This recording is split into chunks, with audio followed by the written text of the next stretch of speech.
Parties have been sworn in, Judge. You may be seated. Ms. Hayes, you claim the defendant owes you $430 for babysitting that you did for her daughter. Correct. How did you find her as a babysitter? Well, we were very good friends at the time. And? And we were very good friends, and she moved into the front house, my boyfriend's rental house, and her rent was raised up. So she was your boyfriend's tenant? Right. And her rent was up a little bit from where she was living, and it made it more difficult for her to be able to pay the daycare that she was paying, which she told me was $80 a week. And she asked me one day if I would do it for $50 a week. And I agreed. I agreed. I'm going to give you an opportunity to have your turn. Go ahead. I agreed because I'm a single mother. I was not working. I needed the money, and I wanted to try and help her out because we were friends, and I thought it was helping each other out. So you started to babysit. Uh-huh. How long did you babysit? I'd say approximately about 10 weeks. I did not... Approximately. It was a 10-week period. I don't know I know it was from May to July, but I didn't pay attention because it was through friends. It was just a verbal agreement. I didn't document the exact dates, but I was counting the weeks as they went on. Did you babysit every day? I believe it's 3 to 4 days a week. According to your complaint, months went by or weeks went by and there was no payment. And then I started asking for a payment, and she told me that she hadn't received the check from her husband's company yet for her child support. And so I said, okay, well, I'll continue. And then as time went on, she started bringing things home that she was buying and such and showing them to me. And I would ask her for $20 one day because I didn't have any money to feed my child that night, and she didn't have any money to give me. So I said, well, you know, I'm going to have to discontinue the daycare because I need some money too, and I feel like I'm being taken advantage of. So then I discontinued the daycare. We stopped speaking for a while. Is that why you stopped speaking? Basically. We stopped speaking for a while, and then one day I came home and found $70 cash in an envelope, unmarked envelope, on my door. I assumed it came from her. So... Did it? Yes, it did. So after a while, I thought, you know, the pressure, the tension was just too much. Living next to each other, we were friends. I wanted us to remain friends. And so I asked again if she could give me any more money towards the outstanding balance, and I sent her a collection letter at that time. And she didn't respond because I sent it certified and there was no pickup. So we stopped speaking once again, and I sent her this collection letter, in which I have, if you'd like to read it. And this one states basically the whole story. And it's very nice, it's very professional, and I just wanted her to know that I was serious, that I would go file a claim if she didn't make some type of compensation. Well, but I need more specific dates from you than you've given me about May. I just know from May to July. Well, the beginning of May, the middle of May. So, yeah, I would say the middle of May through July. Now it's your turn. I have receipts from the daycares that she was going to.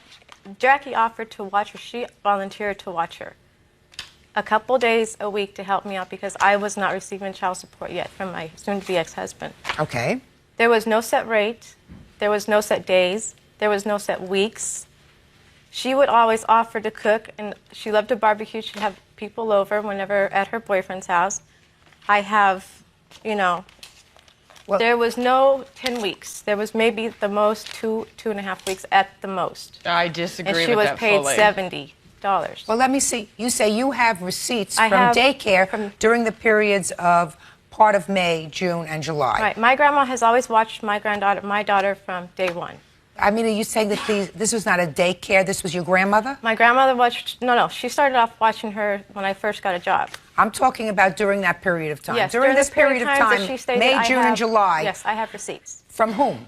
From the daycare my daughter goes to. From a professional daycare person or daycare provider. Can I see them, please?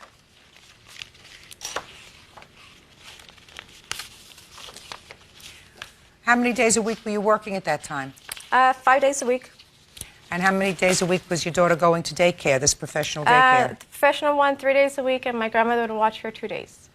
Well, I'm not sure about that. I'm not sure about grandma.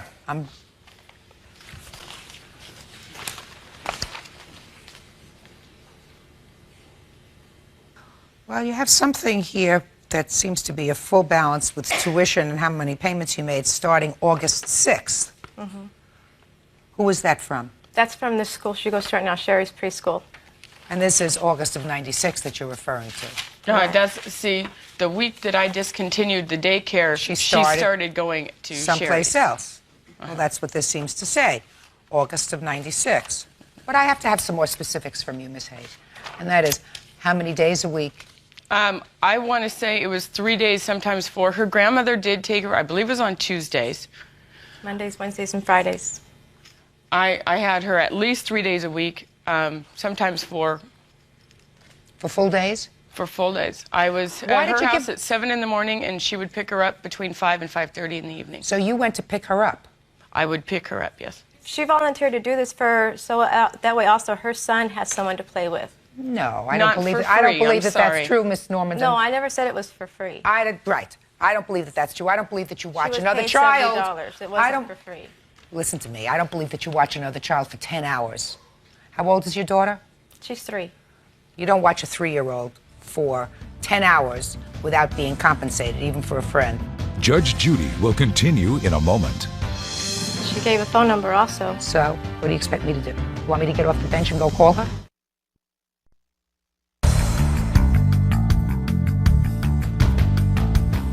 Jacqueline Hayes says she never got paid for babysitting Michelle Normandin's daughter. They used to be friends. You have shown me a receipt that you started the daycare, formal daycare, in August, which pretty much coincides with what the plaintiff says. Therefore, I believe that you did have an arrangement, and your arrangement was to pay her $50, which I think was more than generous, on a 10-hour day watching a child, a 3-year-old toddler. You paid her $70. Certainly, in June and July alone, we have 4 1/3 weeks. That's almost 10 weeks right there. Part of May, you said, the middle of May, even giving her the benefit of the doubt that you started the end of May. That is your 10 weeks. But here she was at Brenda's daycare, family daycare in Torrance until June 14th. Listen to me. I don't believe that for 2 reasons. First of all, it's on a plain piece of paper, and I don't know who wrote it. Somebody who runs a business, a daycare center, a formal daycare center, has a letterhead. They have a letterhead that says this is what they are. They're licensed, right? This is on a plain piece of paper. I could have typed that in my den last night. She gave a phone number also. So, what do you expect me to do? Bring a witness. You want me to get off the bench and go call her? If I went and called her, would she tell me that in the entire month of June, your daughter was there 5 days a week? Is that what she would tell me? She didn't say the whole entire month of June. Just a second. Maybe that's a good idea. If I went and called this lady, whose telephone number appears here, would she tell me that in the month of June, your daughter was there 5 days a week? Not 5 days a week. No, my grandmother watched her the remaining other 2 days. I don't believe that. Well.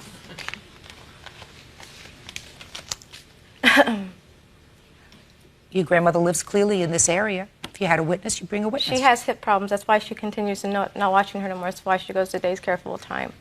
Hip problem doesn't prevent you from coming to court. Hip problem may prevent you from running after a 3-year-old toddler, but doesn't prevent you from coming to court. It's just convenient. All right. She owes you $500. She paid you $70. $430. Did I get that right, Bird? You got it right. $430? I was very quick. $430. Judgment is for the plaintiff for $430. Thank you. Parties are excused. You may step out. It was very hard living next door to each other.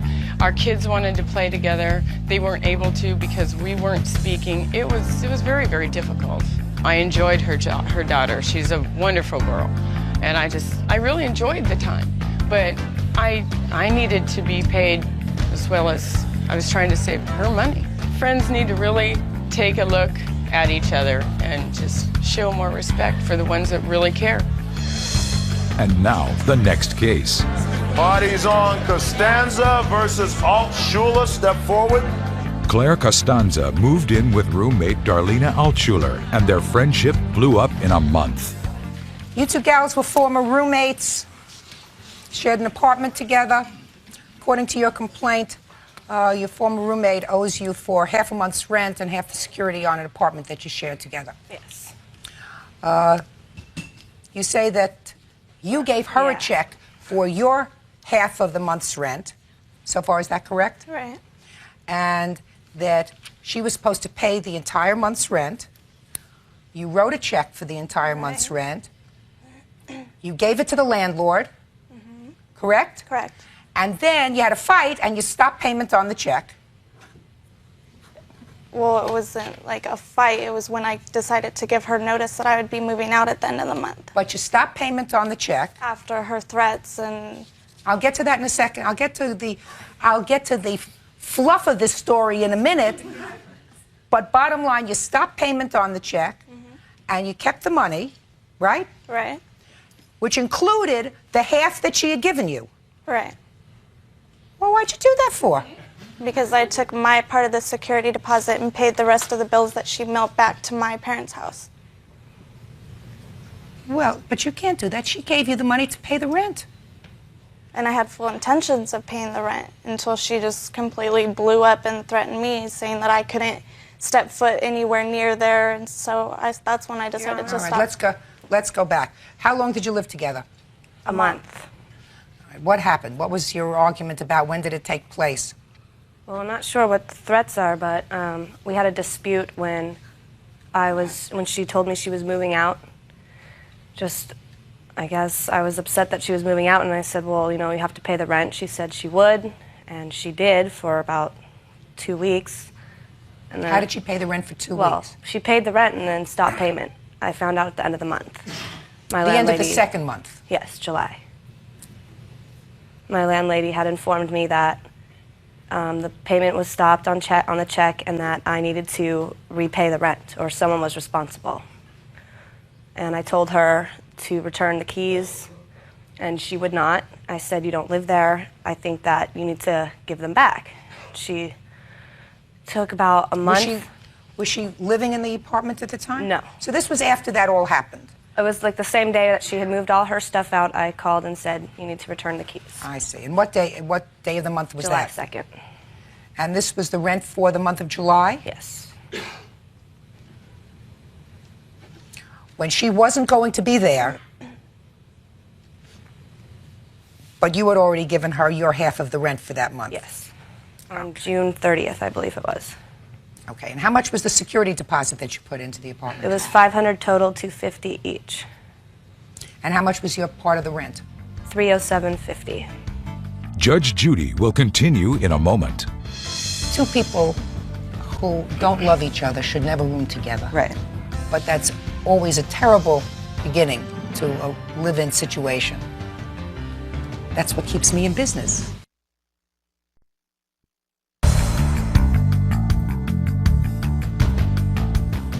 Claire Costanza moved in with roommate Darlena Altschuler, and their friendship blew up in a month. Okay, go ahead. I'm listening to you. I had full intentions of paying the month's rent. I told her on July 1st that I would be moving out at the end of the month. She freaked out, so I moved all my stuff out that day with still full intentions of paying the month's rent. And then she started to, that's when she asked for the keys. I mailed the keys. They came back to me. Then I mailed them again certified so that she would receive them. She, she just said that I couldn't step foot near there. Why would I pay a month's rent if I wasn't allowed to, go anywhere near Well, there? I'm not even talking about your part of the month's rent. Let's not even talk about that. Let's talk about the money she gave you to pay for July. You kept that. For my part of the security deposit. But maybe you weren't going to get back the security deposit if you were breaking your lease without any notice. It was a month-to-month. But you're supposed to give notice even on a month-to-month. That was my mistake. I didn't give notice to the landlord. I gave notice to her, and I know that. That was my mistake. But you're supposed to give notice, because if you don't give notice, then everybody loses the security deposit. What happened with the security deposit? It was forfeited for July's rent, and there's still $115 outstanding. I have the lease here that she signed. Can I take a look at it? And it says on a month-to-month tenancy there. It's highlighted. Mm-hmm. Thank you.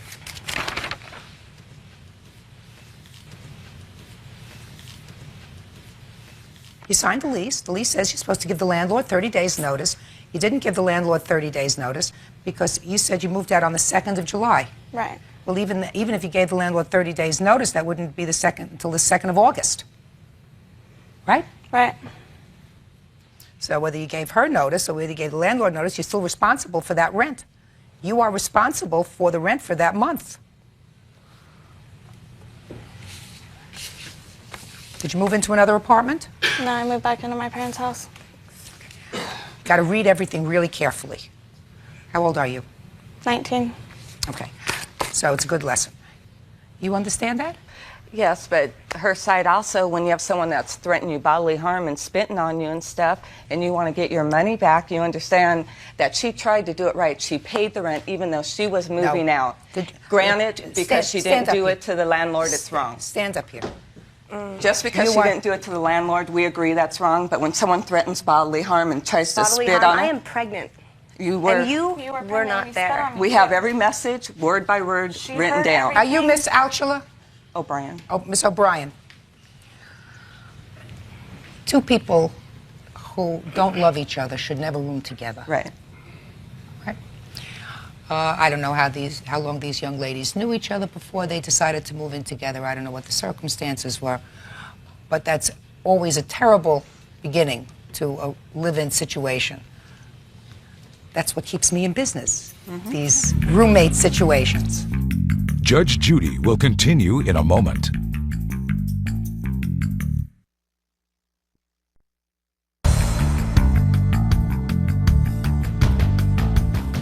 Claire Costanza moved in with roommate Darlena Altschuler, and their friendship blew up in a month. The plaintiff did, in fact, give her half of the rent, $307.50.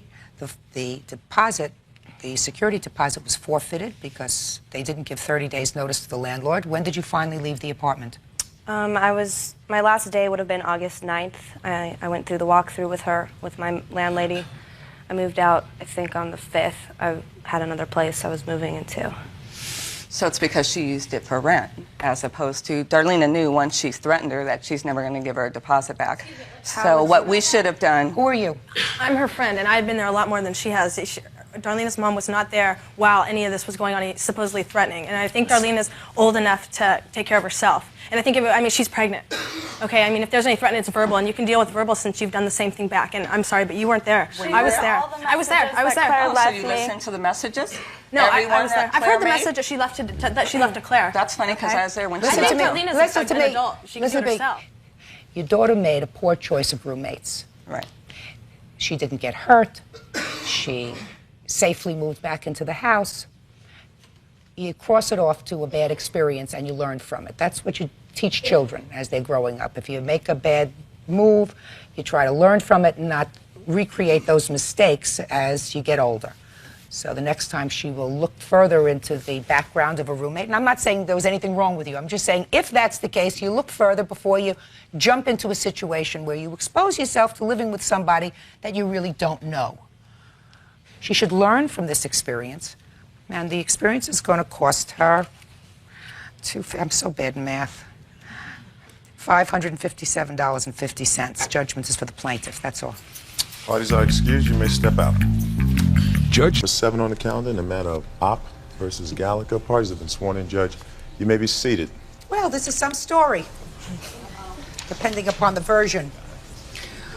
Bottom line, Miss Opp, you are suing the defendant, Mr. Gallagher, because you say he assaulted you on a recent trip to Mexico. Yes. Why you were there is somewhat in dispute. We'll get to that in a minute. He says that you assaulted him first. Something that you don't really deny in your papers. Yes, I did. All right, so let's start at the beginning. Were you his girlfriend? We were girlfriend and boyfriend. For how long? Before you took this trip, this fateful trip? Probably a year and a half. What were you doing in Mexico? We originally went down there to get him some steroids and some medicine that takes you off of steroids. No, that's not true, Your Honor. Well, I'll get to you in a second. All right, so tell me when you left. You left for Mexico on what day of the week? We left on the 17th. I don't remember what day of the week that was. Oh, was it on a weekend? I don't even remember. Were you planning on spending a few days there? No, we just went there for the day to pick up his steroids. So you left in the morning? Yeah. What time did you get there? I think it was around 10. In the 11. morning? Yeah. So what did you do? Tell me about the day. We got there and we went to the pharmacy to look for his stuff, and he wanted to find a doctor where he could get his steroids, and that took an hour or two. And then we went, had some tacos, drank a few beers, and basically that took a couple more hours. Then we went to a strip bar.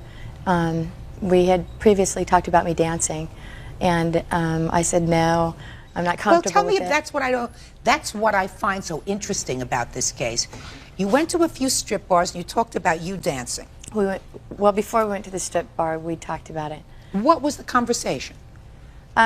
He wanted to see me dancing. No. Go ahead. He wanted to see me dance because it was kind of like a fantasy thing between us. He just wanted to see it. I wasn't a dancer. He'd never seen me on a stage, and I told him if I did do it, I would need to drink a lot in order to get up there. And so we went to the strip bar. I drank a lot, and You got pretty drunk? I don't really get drunk because I get sick really easy, but I got tipsy, definitely. I had to relax in order to do it. Okay. And so I drank. He said, come on, keep doing it, go do it. And finally I did it. I went up there and I danced. And when I got down... At this strip bar? Yes. And Bambi's. Do you have to... I mean, can anybody just go there and do this? Do you have to ask a manager? Anybody can do it. There was other American girls there doing it too. And there was a bunch of Marines. It wasn't... Okay.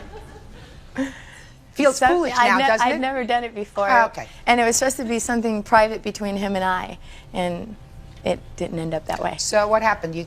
You danced? I danced. I was done. We went to another bar, and he's like, do it here, and we're sitting there, and there was a girl dancing in front of us, and he says, give me $1, I want to tip her. I said, I'm not going to give you $1 to tip her. Use your own money.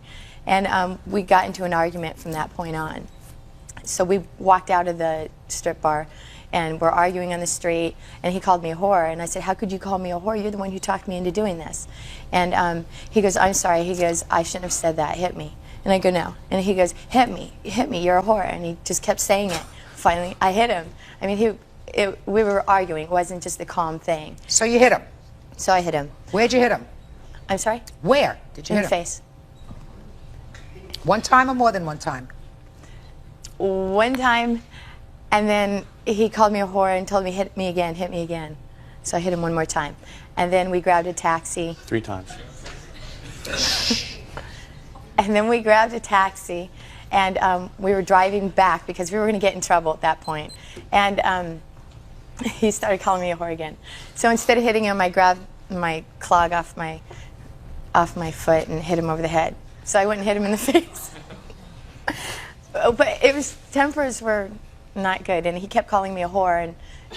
And he was pretty drunk too. Yeah. Go ahead. So you get to the border. We get to the border, and things have calmed down. We're back on this side. It's kind of over. I said I had to go to the bathroom before we go back, and in the parking lot where you park, there's a public restroom, and we went in there, and he starts arguing, and he's talking about it, and I said, I don't want to talk about this anymore. I don't want to argue. It's over. Let's just go home. It's been a bad day. And I tried to get out of the bathroom because I was done, and he wouldn't let me out of the bathroom. He kept arguing with me. And so I went to open the door, unlock the door, and get out. So it was hot and stinky. It's gross in there. And he wouldn't let me out. Finally, he grabbed me, and he pulled me away from the door and shoved me against the wall. And then that's when the back of my head hit the wall, and I passed out. And he was yelling at me, stop it, you're faking it, you're faking it. And I was looking at him saying, I'm not faking it, I'm passing out right now. And I was slumping down to the ground. And when I came to, because I kind of went out, when I came to, I noticed my hearing was gone. And then I became hysterical because I didn't know what was wrong. I'd never even heard of a ruptured eardrum. I didn't know what it was. I thought I had gone deaf for some reason. And I started screaming to him. We walked back to the car. He finally let me out, and we started to drive away. I said, take me to a hospital. This isn't normal. There's something wrong with me. Take me to a hospital. And he said, no, I'm not, you know, you're fine. You're faking it. And so I grabbed my cellular phone because he wasn't going to take me to the hospital to dial 911, and he grabbed the phone and wouldn't let me call. And so because he wouldn't go to the hospital, I opened the door and pretended I was going to jump out. In order to let him know that I was serious, I needed to go to the hospital. Judge Judy continues in a moment. She would remain anonymous, no one would find out about this, and she could let her inhibitions go. Real cases, real people. Judge Judy. Julie Opp is suing ex-boyfriend John Gallagher, claiming he punctured her eardrum during a fight over her amateur stripping debut. So you have medical bills that you want him to pay for. Yes. What were your medical bills? One's the doctor's bill, which is $228.64. One is the lab bill, which is $267.24, and then there's the emergency hospital bill, which is $1,306. Okay, Mr. Gallagher. You had enough water, sir? Oh, yeah. Good. Go to the bathroom?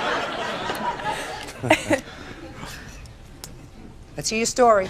You went to Mexico. I'll tell you the real version of the story. Actually, it started about a week before the date we went down. I can't recall the date, but the week prior, she had gone down to Mexico with a girlfriend named Melissa, done the same thing. She had been flirting with the idea of possibly trying, dancing at nightclubs. And, can't blame her. She's, pretty attractive and can make a lot of money at it. So they had gone down and came back and told me the story how she had gotten up on stage. And I don't think she actually meant to, but she ended up getting up on stage and she made a bunch of money. And she was kind of excited. And it probably was a fantasy thing also, but we decided to go down on that Saturday. How much is a bunch of money? I'm just She curious. had a lot of crinkle $1 bills, but I'm sure more than 100 of them. $80. $80. It's not a lot of money. She's probably on there for like 5 minutes and made $80. This was before you made I had gone $80 the when you went weekend down there before with the girlfriend. With my girlfriend, I told him about it, and he said, I want to do that. And we talked about it. So and you I went said, down No, the week she before with wanted- No, I said that I wasn't really comfortable with it. But you went down a week before you made $80. Right. So she wanted me to go down with her I'm going as... to charge you for the water. Can I get something better?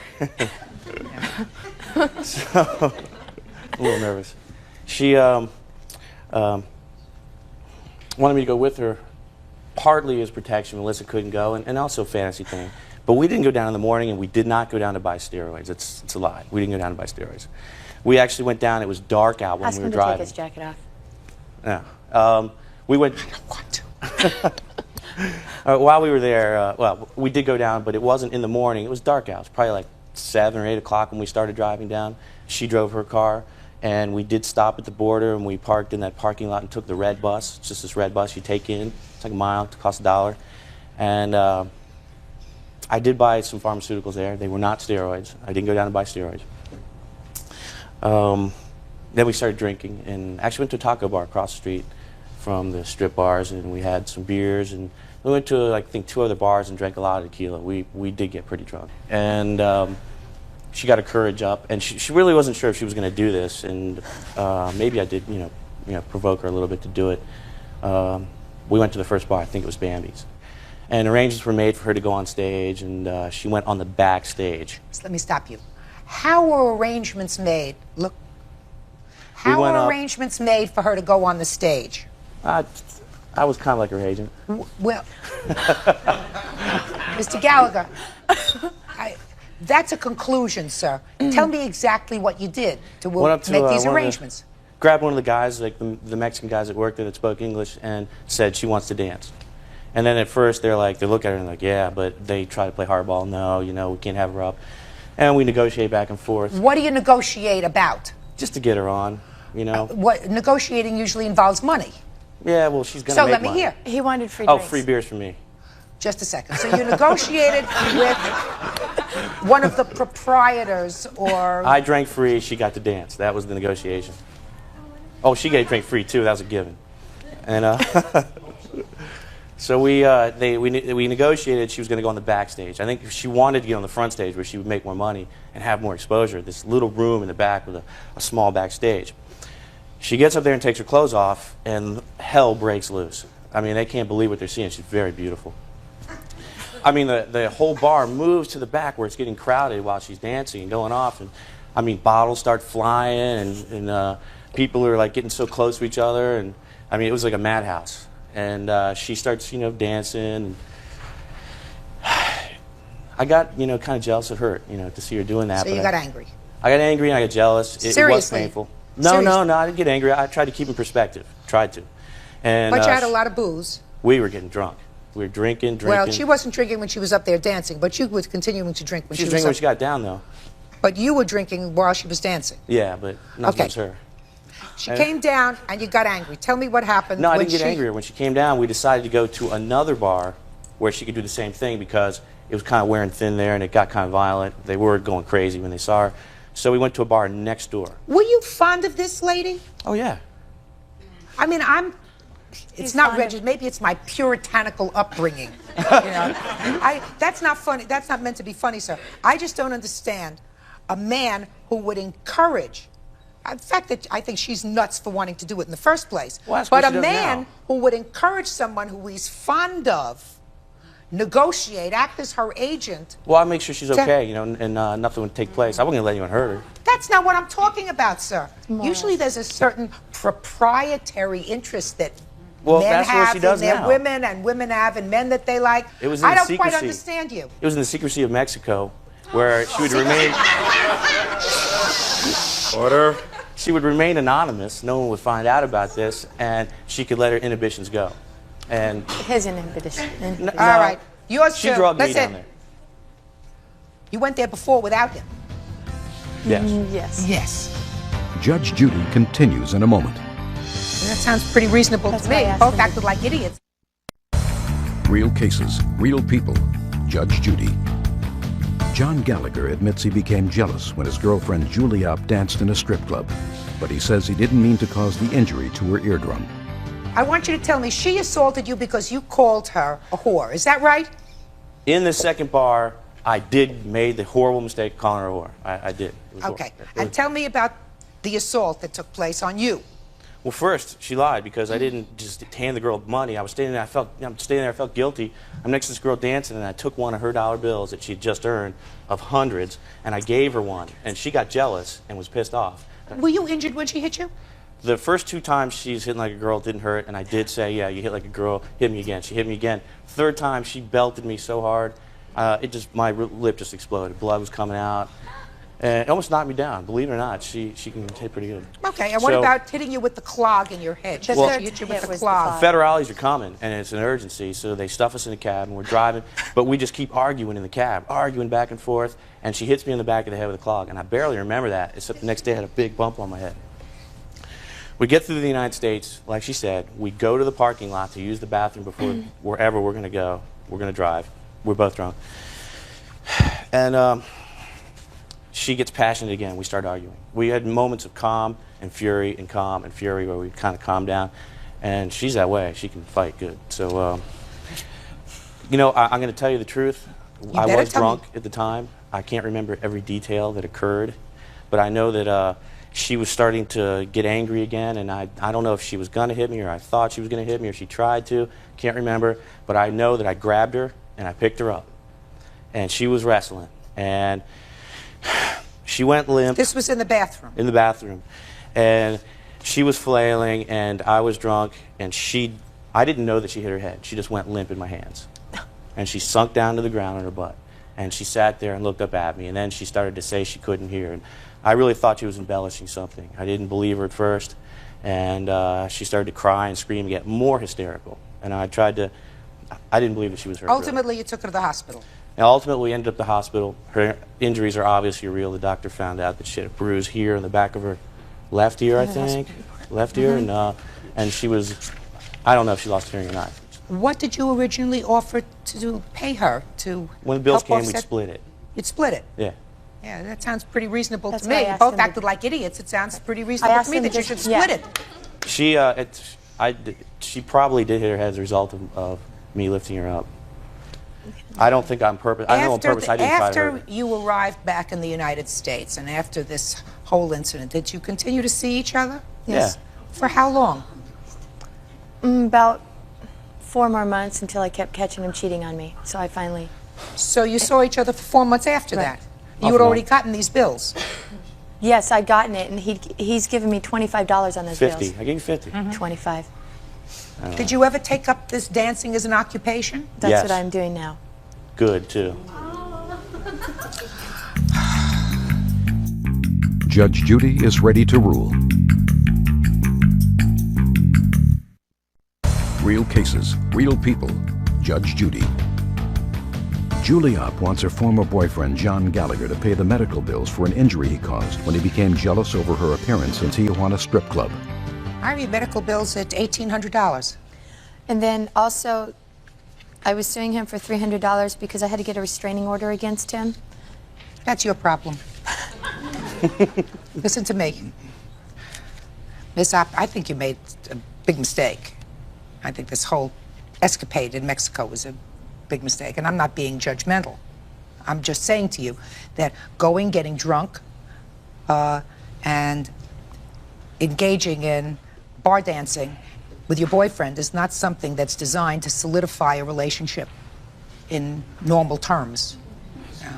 Maybe I'm missing something. My kids might say to me, you know, you're operating in the 40s and 50s and 60s, mother, but I don't think so. I think still people who care for each other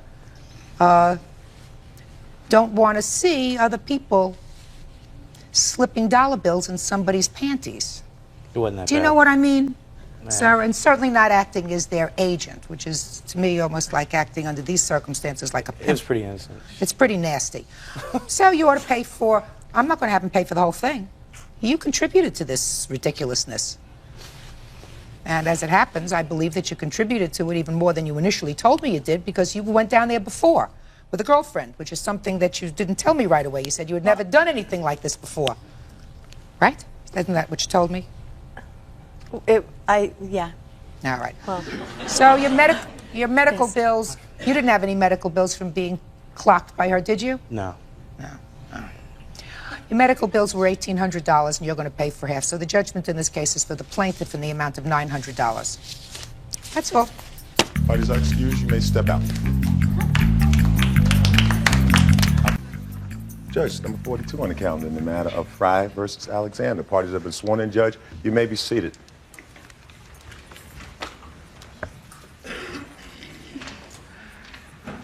You're a model? Yes. Aspiring. Yes. So you have to smile. Mr. Alexander, you're a photographer. Yes, I am. You needed pictures. Yes. You hired him to take pictures. Yes. Now you're suing him Yes. for $1,000. Right? That's what you said. They went up to $2,000 as of this morning.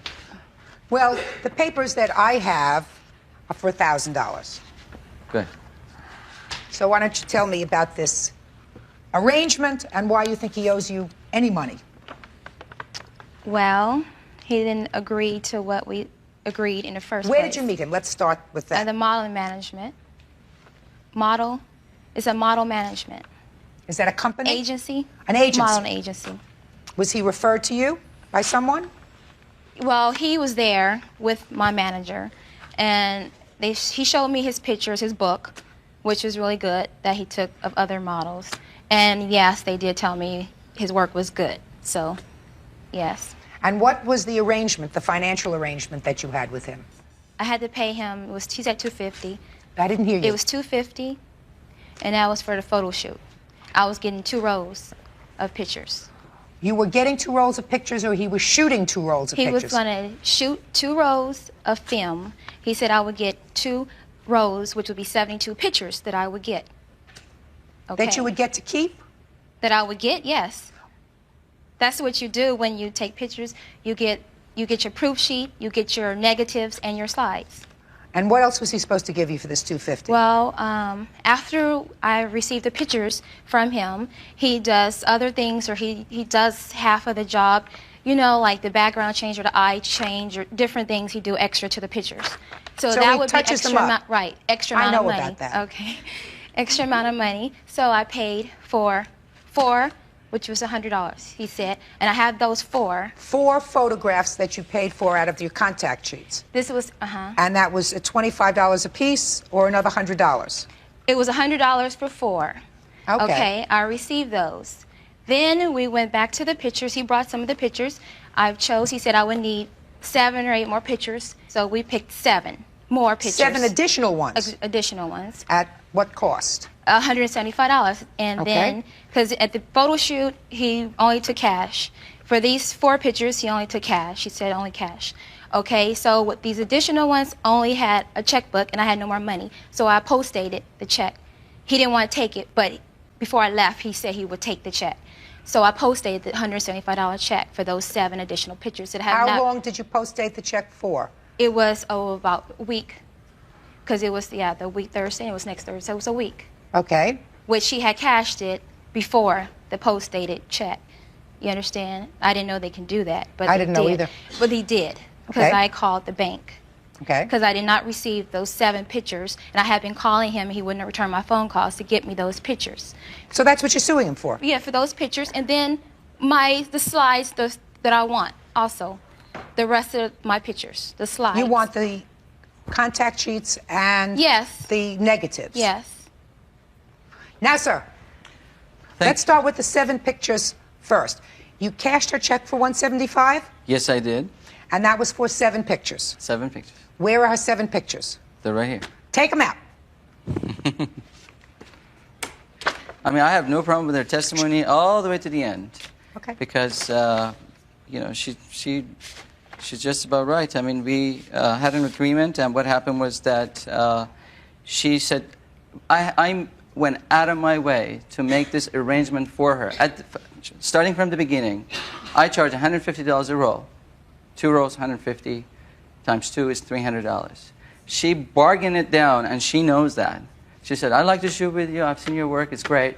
I said, okay, you know what? I'll make it $250, but that's it. She comes to the shoot. We'll do 2 rolls. In the middle of the session, of course, when I'm shooting, I ask the client, I finished the rolls. Do you want to go on? And I added 1 extra roll, and I did not even charge her for it. And so I finished the job. She was very happy. When it came to the ordering, she just kept saying she doesn't have the money. I even went out of my way. What I did was I went ahead and printed the pictures without asking any money for it. And I said, you know what, I'm so confident that you're going to like the pictures, so I'll show you, just pay me when you pick it up. She saw it, she liked it, and she ordered some more.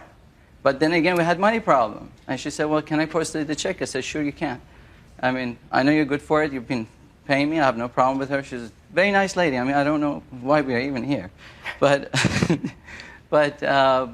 she posted the check, and I told her, I said, number 1, your check is postdated for a week. I have to wait until I cash it because, I'm not going to That's reasonable. Yeah, and number 2, I was going to go out of town for a week. I mentioned that to her, and I said, when I come back, I'll pick up the picture and I'll give it to you. How long did it take you to do the other 7 pictures after she had given you the Usually, check? No, not usually. In this case, how long was it before you completed those pictures? About a week to 10 days.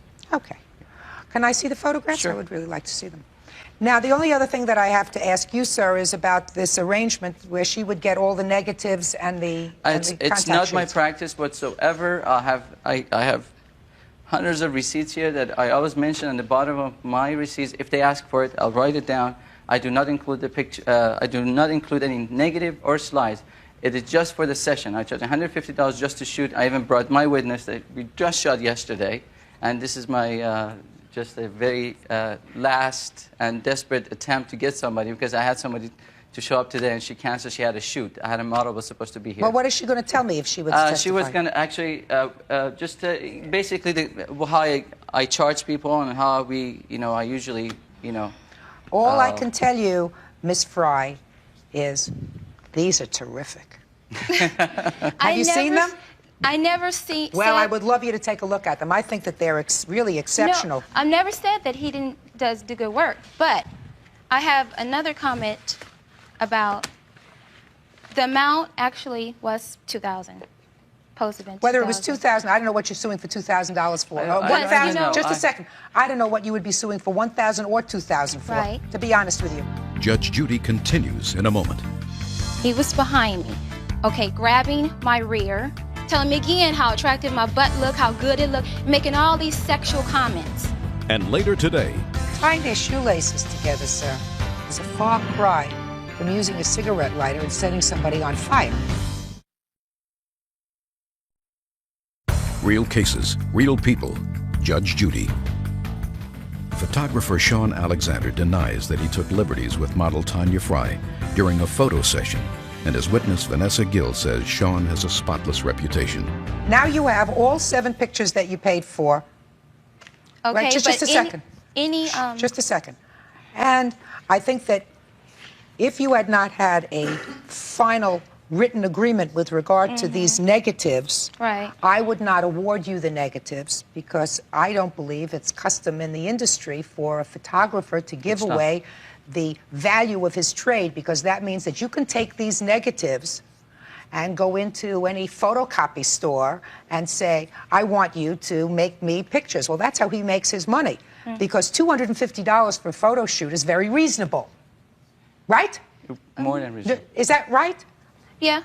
So photographers make their money, professional photographers, over the other pictures that you keep ordering from them.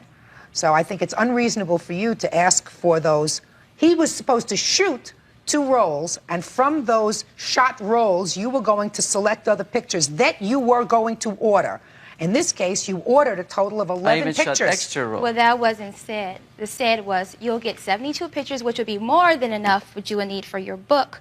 So I still don't understand why you're suing And I him think for. she's suing- well, I still don't understand why you're suing him for $2,000. Then we'll get to this watch that you're holding. Is that her watch? Yeah, I Yes, think that's that's what another it is. Cost $2,000. I don't know. I mean, this And is then- what she- Just a second. Was that left during the photo shoot? Yes. So give it back to her. and then Take your watch. the other incident was the harassment. What kind during of harassment? The photo shoot, the sexual harassment. I can't believe this. That was All right, so you're suing for sexual harassment. Let me hear. Is that what Okay. the Yes. money is for? Let me hear. changing in the room. In what room? It was in the dressing room at this house. I have a 'cause that's- makeup. Jump. I'm going to get to you. Go It ahead. was during this shoot that I was changing from the bathing suit to get in this position. He was behind me, okay, grabbing my rear, telling me all these accusations, how sexy, how attractive, ooh, how this looks so good. My behind, grabbing it. That was one incident. This Just a second. At photo what sta- shoot right here. Just a second. At what stage was this? During the photo shoot, toward the end of the photo Okay. shoot. Go ahead. Okay. During this photo shoot, he told me I had to raise it up more, the dress, put it up or on the side. So he came over there behind me. He did it again, hit me on the butt, telling me again how attractive my butt looked, how good it looked, making all these sexual comments. I was ready to leave. I told him, don't say that, don't do that. I said I was ready to go. Did Are that we happen? done? Did that happen, sir? It's total bogus. Let me tell you. Throughout the photo shoot, I do make the models feel comfortable, and I do say certain things so they are comfortable. I pose them. I do whatever it's necessary to make him look good, and that's what the pictures are the proof. You can tell. But as far as she said she was ready to leave. She was ready to leave to have. We even said maybe want to go get something to eat. That's as far as I left it at the photo shoot, and that was it. Miss Fry, I have a couple of questions for you.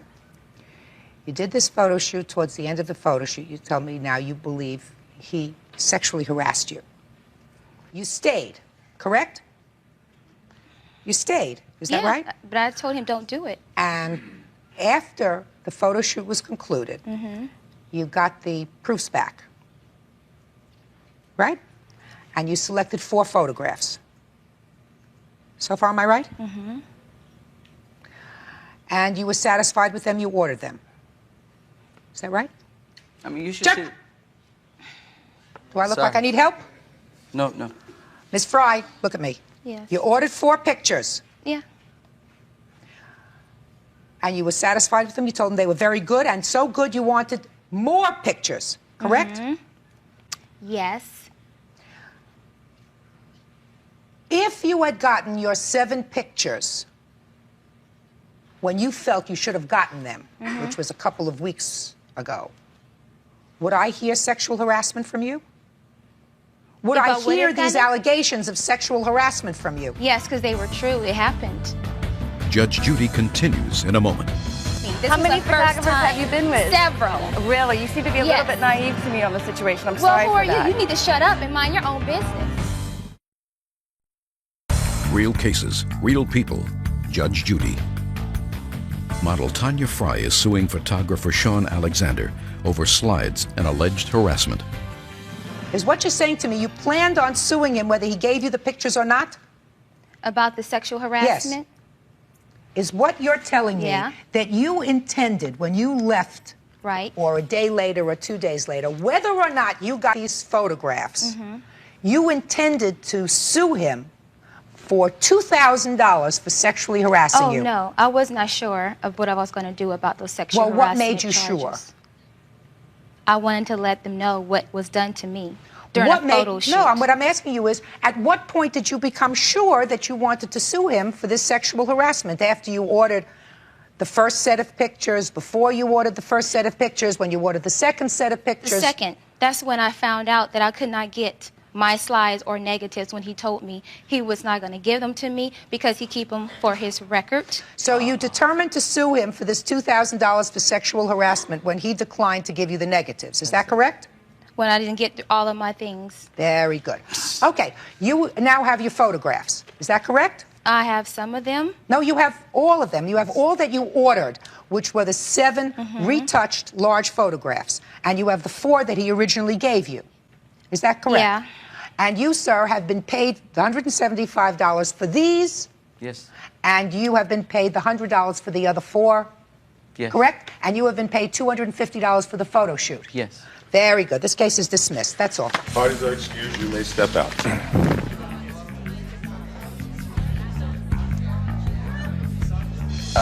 I'm sorry, Tanya, but I think, you went a little bit out of line. No, I did You not. know I did everything No, I I did could. not. You know I did everything No, I I could. did not. Okay? I think the judge saw the whole thing.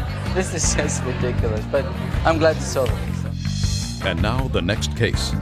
All parties on Hanley versus Lewis, step forward, please. 25-year-old landscaper Lawrence Handley says Richard Lewis set his shirt on fire to wake him up. Lewis says Handley had previously set off a firecracker at his feet. Why in the world would you burn him with a cigarette lighter? Well, it was kind of a practical joke. I wasn't intending to burn him. I was just intending to make his arm warm. It's just a gag, like a hot foot or something like that. How old are you? 27. Tell me how it happened. We were waiting at my friend Scott's house here. It was after a softball game. A what? Softball game. Softball game. And we were going to go out for a couple cocktails after the game. A few people were supposed to meet us there. I fell asleep while we were waiting. Where, in the living room? Yeah, in the living room, in a chair in his house. I woke up. I felt or smelt something burning on my arm, and I kind of hopped up, and my shirt was on fire. And I jumped out of the chair and, started hitting my arm, and my arm was burned up, and I kind of looked around. I was in a daze. I'd just woken up, and I see him, and actually Scott was laughing too. I see him cracking up right next to me. Sort of found out that... Did you ask him why he did that? He basically told me, oh, well, I was trying to, get you or something like that, burn your arm or light your hair on fire or something ridiculous. Like, I don't know. I don't know. He was still laughing up a storm about it, and I wasn't too pleased, so. You still have a mark there? Yeah, I do. Can I see it, please? Step up. Step up. It's smaller than it used to be, but it used to be about as big as a baseball. How long ago did that happen? 4 or 5 months ago. Did you see that, sir? This is the first time I saw it when he showed it to you. You want to see it? Sure. Well, he wants some damages for your stupidity. Well, Your Honor, it's, in all fairness, our group of friends, when someone passes out or goes to sleep, we play practical jokes on before. I know for a fact that he's done it to other people, tie people's shoelaces together. That's why I have a witness to corroborate. Tying their shoelaces together, sir, is a far cry from using a cigarette lighter and setting somebody on fire. Well, I wasn't. At age I wasn't 27. intending to light him on fire. At age That's the whole thing. 27. What were you trying Do you to work? do then? Well, yeah, I do. You know, Well, just if I a second. start acting like I'm 27, I'm going to be 27. If I act like a kid, I'm going to be young for the rest of my life. What kind of work do you do? I sell copy work and graphics work to law firms, Overflow. It's amazing. Copy work. That sounds like a pretty responsible position, sir. It is. So when do you take on this infancy that you do? Just on weekends? I like to have fun. You know, in all fairness too. In previous, I think it was last year on 4th of July. You know, he thought it was a cool gag to throw a firecracker at my girlfriend and I, and scared her pretty good. It pissed me off real good. What? And you know, he just laughed it off, and everybody laughed, and you know, it was funny to him. You know. Anybody get hurt? No, but you know, I don't even know what he's talking about. I don't know Tell what you he's the truth. talking about Come either. He's talking about trying to be Peter Pan for the rest of his life. Judge Judy continues in a moment. He's suing you for $2,500 because he said he got burned and it hurt and it got infected. I have Right? the shirt too, by the way. Let me see it. It's kind of That's dirty. pretty scary. I haven't washed it since then, but It's pretty scary. Did you ever say I'm sorry? yeah, I did. You know, no, he didn't. When? Just a second. When No. did you say I'm sorry? At the time, I mean, we were still laughing, so I probably didn't take it. Who was laughing? I was. Scott was as well. I'm laughing too. $2,500 for the plaintiff. That's all. Parties are excused. Step out, please. Number 62 on the calendar in the matter of Lake versus McConnell. Parties have been sworn in, Judge. You may be seated. Mr. Lake, I am baffled by your lawsuit, so I am hoping, sir, that you are going to be able to explain to me why you believe that this young lady should give you $2,500. As a consumer in a very aggressive area, retail grocery, as a consumer there where Why don't you tell me the story, sir? the story Yes, is tell me about the lawsuit. the lawsuit itself Put your papers concerns down, put your briefcase down, and just relax and tell me the story. the story, which I have the physical evidence here, is that as a consumer on Christmas Eve of last year, I entered with a companion at a certain grocery store in the San Diego County area. With that, and with my companion, we went through the cash-only line. My companion went first. She bought a couple of items. She was waiting right there on Christmas Eve for me to go through.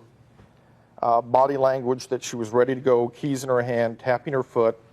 It was a very rush type of thing. I come in with one item in the cash line. I go ahead and confront the cashier with... That's this young lady Yes, here. ma'am. A person now, who I now know the first and last name of. At that time, she was wearing a name tag with just her first name and last initial. At that time, right here on the receipt, You gave her your item. What did you buy, sir? I bought one bottle of champagne. Okay, you One bought a bottle item. of champagne, and you gave her money. Not only did I give her money, but before I gave her money, I said, I have two $20 bills and a 50. But why would Can you say Shut up! Pardon me. You gave her two $20 bills and a 50. And how much was the champagne? You can see the attitude of Shut the up. store. Hey, just a second. Mr. Lake, answer my questions, Yes, please. ma'am. How much was the bottle of champagne, The sir? bottle of champagne with the tax and everything else came out to $4.30.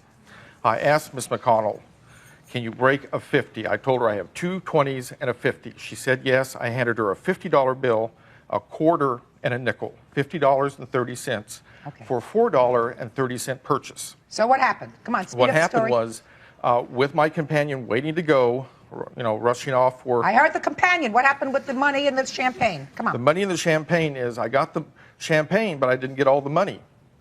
Okay, so you say that she shortchanged you in the change. Is that She right? went ahead and counted out $50 in cash Yes. as a count back.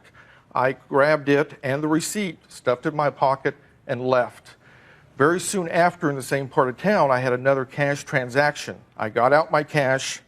The receipt read clearly, cash tended, $40.30. I went back within half an hour of making my purchase. I confronted her and I said, have you taken in any $50 bills recently? And she said, no. This is within minutes after the transaction. Okay, so what happened? Come on. What happened was that talking to various store officials, including one Dean Honda, and Talk to people at the store. Yes, ma'am. And did you get your $10 back? I got the $10 back after a lot of arguing, and I also got the corporate phone up here in LA County. Mr. Lake, so you went in, you gave her money, you realized sometime later when you were making a purchase that she had given you, according to you, $10 less in change than you should have gotten. So Yes. far as that, make it fast? Yes. You went back to the store. At first, they didn't think that they had made a mistake, but ultimately that evening, they gave you the $10, correct? After a lot of arguing, yes. So you had a lot of arguing, whatever. That evening, they gave you back the $10. That's correct. So why are we here? On principle, she still has her job. She has not, to the best of my knowledge, been reprimanded, and the store has tolerated outright theft. This is not my opinion. This is physical evidence.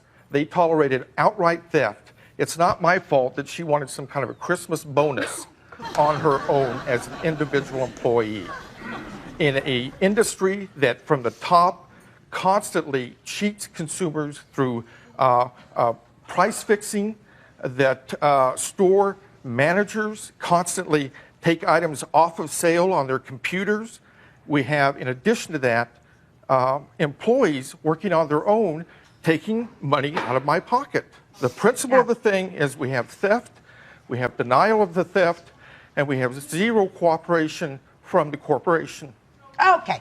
Now, I have a couple of questions to ask you. Yes, ma'am. How many lawsuits have you filed with regard to this particular incident? One. And this is the only one? Yes, ma'am. Never filed any lawsuits against her because she has a counterclaim against you for a variety of things, including abusive process, which is really the basis of your lawsuit, although you don't couch it in that language. She says that you've sued her at various times, and she'll tell me about that. You've also slandered her, which you did right now. You said she was a thief. And I stand by that. May cost you money, Mr. Lake. You understand that? I stand Because by now it. I'm going to ask you some questions. Then I'll get to you. Okay, fine. It was Christmas Eve. Yes, ma'am. Store was busy, Relatively so, yes. and there were a lot of people online waiting, which is why you went to the cash line? No, it was well staffed. They had a fair amount of employees waiting on people, so it was busy, but it wasn't real crowded, or there was not a long line. And you came to her, and what you said to her was, I have two 40s or a $50 bill. Two 20s or a $50 bill. Yes, ma'am. Well, why would you say you had two 20s if the whole champagne was only $4? I wanted to know, No, in the cash line, Yeah. you know, I went through the cash line because I had one item in cash. No, Mr. Lake, you're not following me, sir. If I had a 20 and a 50 and I was buying a $4 item, I might say, can you cash a 50? I have a 50 or a 20. Can you cash a 50? You told me that you said to her, I have two 20s and a 50. Because I had just pulled it out, and I was looking at it and communicating right off the cuff at that moment. So what you did, what you're saying to me, Mr. Lake, is, since you must agree with me that that was sort of a silly thing to say, I have two 20s to pay for a $4 item or a 50. I mean, that was kind of ridiculous, right? Mr. Lake, is that kind of ridiculous to say I have two 20s to pay for a $4 item or I have a $50 bill? That's the items that I pulled out. That's the cash I had on hand. Well, who cares what cash you had? What if you had a $1,000 bill? She doesn't care what cash you had on hand. You had a 20 and a 50. You could have paid with either one. I had a couple So of can you 20s. say, did you ever say I made a mistake? Did you ever say that in your life? Often. Very good. Well, so you made a mistake. You should have said, I just have a 20 and a 50. Can you cash the 50? Well, if I had more time, if it wasn't a rush situation, maybe I would have. Now we're getting there, Mr. Lake. Judge Judy continues in a moment. Do I look like I need help? Real cases, real people. Judge Judy. Shannon McConnell, a supermarket cashier, disputes Donald Lake's accusations that he was shortchanged. So you made a mistake because it was rushed because you were taking out your money fast, because you had somebody waiting for you, and there were a lot of people behind you waiting to get checked out, so you made a mistake. Why wouldn't you give this young lady, and I haven't heard from her yet, the benefit of the doubt? Why do you ascribe to her malevolence, criminal activity, when it could have been an honest mistake? That's a very good question. I'm waiting for your very good answer. Now you're taking time to think about it, Mr. Lake, because you're going to think about a good response to me. I can tell you right now, 2 good responses. Yes. Response number 1, she counted back $50, not $40, in her count back. Number 2, a few minutes later, she denies ever having the $50 bill in the first place. Okay, Had she said right then and there, oh, if she'd apologized, if she would have helped me confer with the manager. I mean, up until I got the money back that night, she was fighting the manager. If she would have admitted her mistake, that would have been fine. Mr. Lake, you don't think as a consumer you made a mistake by taking the money when she counted out the money and not looking at it? Not saying, I gave her a $50 bill, let me just check my change, instead of taking your change and just putting it in your pocket. Don't you have any responsibility to do that right at that moment? Whatever responsibility I had with that, I took care of it as soon as possible. No, you didn't. If you were taking care of it immediately while you were right there, you would have said, look, the bill right there on top, that 50 is mine. Instead, you walk out of the store after she counted out your money. Then you come back a half hour later after you've made another purchase someplace else and say, now, Christmas Eve, I want you to remember that I gave you a $50 bill. Hold it. Go. From the beginning? Well, if there's anything that he's left out from the beginning, I'd like to hear you. Okay, when we went to the cash line, it was extremely busy. How long have you been working at this store? Since 1985. Not this particular store, for the company since 85. After I checked him out, I went on a 10-minute break. After I came back from the break, I went to another register. So when he approached me, he didn't ask me in a calm manner. He came up screaming a 20, a 10, and a 5, and a 1, saying that that's a change I gave him. Asked if he'd taken any 50s lately, being that I had just returned from a break, maybe 10, 15 minutes. I was on a new register where his 50 would have been on the old register, so I didn't recognize him from the prior exchange, because they had been so busy. I had hundreds of customers that day. I didn't recognize him, so I thought the only thing that came to mind was maybe he was wanting a nice, clean $50 bill to give as a gift. So I was saying, I don't think so, but I can check. And as I'm saying, I can check, see if there's one in the drawer. That's when he started going as 20, a 10, and a 5, and a 1. And then at that point, the manager came over to see what the commotion was about. The manager did not argue. I did not argue because I didn't know what it was about. The manager took the receipt, said, you were short of $10. He said yes. He took him over to the courtesy desk. At that time, he just gave him the $10, no questions asked, really. It was a matter of minutes till he got his $10 back. And at that point, Mr. Lake took the $10, waving in the air, screaming, don't go through Shannon's line. She has my money. She'll take your money. Did you do that, sir? Not all of those things. Yes, sir. I did some of them. Ma'am, this is Jackie here. Were you there that evening? Yes, when her and I came back from our breaks, just coincidentally at about the same time, she opened up on the register right next to me, and the way our registers are set up is her customers' backs are to me, and my back is to them. Okay, so I heard a 20, a 10, real loud, and I turned around, stopped checking, turned around, and looked at Shannon, and then he goes up to the service desk with the manager and gets his $10. He has it in his hand, waving it. She stole my money. I mean, Christmas Eve is the second busiest day of the year. I've been working there for 22 years. I've never seen anything like this before in my life, the whole time. And he was waving the $10, saying she stole it. The customers eventually, he was there for probably 5 to 7 minutes, yelling and carrying on in front of the store. So all of her fellow employees heard every check stand was open. All the customers were, it was very busy. Him saying it wasn't that busy, relatively. Anyway, so the customers finally started saying, we don't want you here. Go back to where you came from. We like our store. We like Shannon. And he left. That's how it was. I saw the whole thing. I stopped checking to watch it because I've never seen anything like it. Shannon, how many times have you been to court with regard to this case? This is my 3rd time. Tell me about the first 2 times. The first time I went, You were served with a summons? Yes. And I went. What was he suing for that? The first time was criminal and commercial theft, deceit, and fraud. That was the first one. I went there, and Mr. Lake failed to appear. I thought that was the end of it. I thought maybe he realized that this was a ridiculous case, and that was it. Which court did you go to? San Diego, Claremont. Does that sound familiar to you, sir, that you filed a case there? Yes, it did, and she was not serviced. Just a second. There was no service done. I was there when he served the papers, and you did serve her, and you stood behind her and watched her check for about 10 minutes after you served her. You served her personally. And I stood Just there a second. watched you because Just I a knew second. you were. And did you serve her? No, I cannot serve. Service Exactly. must be done. Hey, just listen to me. Just a second. You served her. You gave her the papers.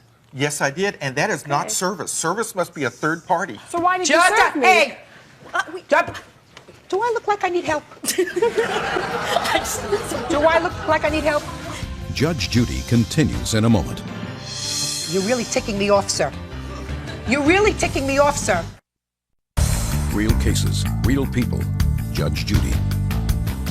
Donald Lake, the former educator, wants supermarket checker Shannon McConnell to pay for his trouble when he claims he was shortchanged at her supermarket. Mr. Lake, so let me understand this, sir. You did, in fact, give her papers with regard to this first suit that she's talking about, but... Yes, I did. And what you're saying is that it's a question of semantics, because since you, as a party, cannot serve her, a third party must serve her. It was invalid service, and therefore she was not served. Also, ma'am... Am I right? That's correct. Good! Now, And... say nothing. You're really ticking me off, sir. You're really ticking me off, sir. So you didn't appear in that action because you say she wasn't served. Is that correct? That's partially correct. Did you appear in that action? No, I did not. Then I'm correct. You're partially correct. I'm always correct, sir. The question is, she went to court because she was given papers.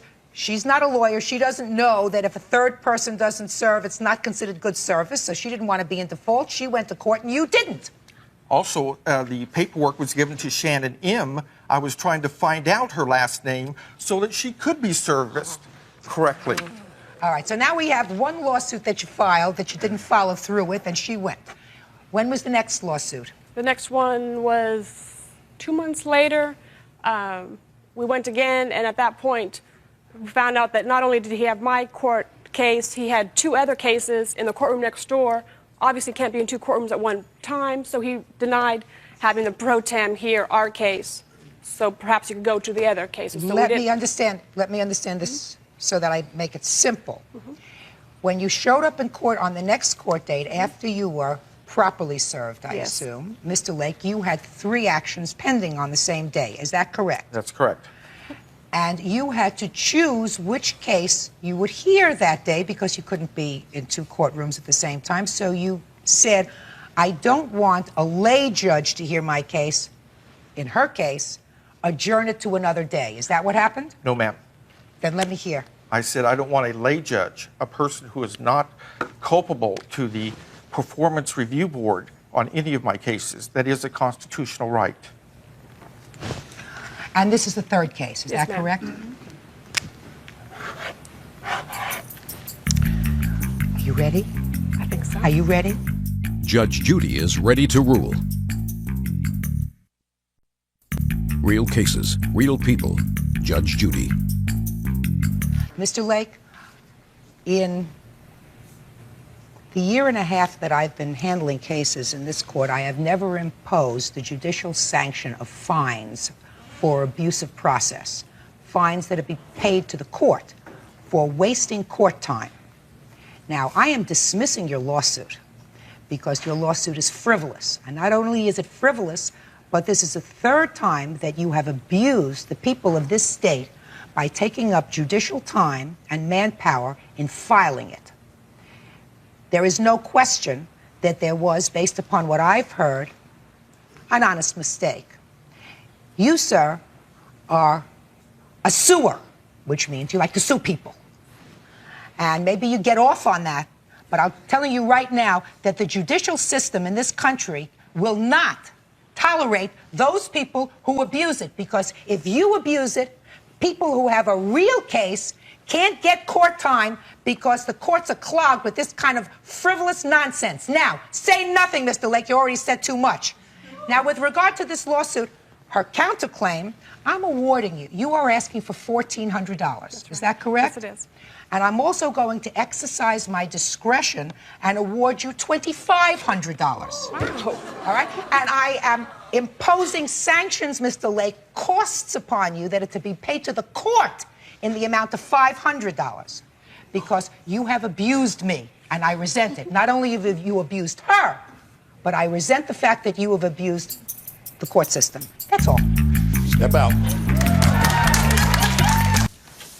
Yeah, this is case number 60 on the calendar in the matter of Peters versus Peters. Judge, the parties have been sworn in. You may be seated. Thank you. Well, Mr. and Mrs. Peters, you've been married for 6 years and you're in the process of divorcing. According to your papers, I think that you've both agreed that your marriage is going to be over, despite the fact that I get some sense in these papers that you still care about each other, that your lives are going in different directions. And you come before me today because there is certain property that you have agreed to permit me to resolve with regard to the issue of ownership. Correct? Yes, ma'am. And once those issues of property are resolved, then the divorce process will be a relatively easy one. Yes. Yes. Take a deep breath. Are you nervous? A little. Okay. Mrs. Peters, according to your complaint, there are 3 items at issue.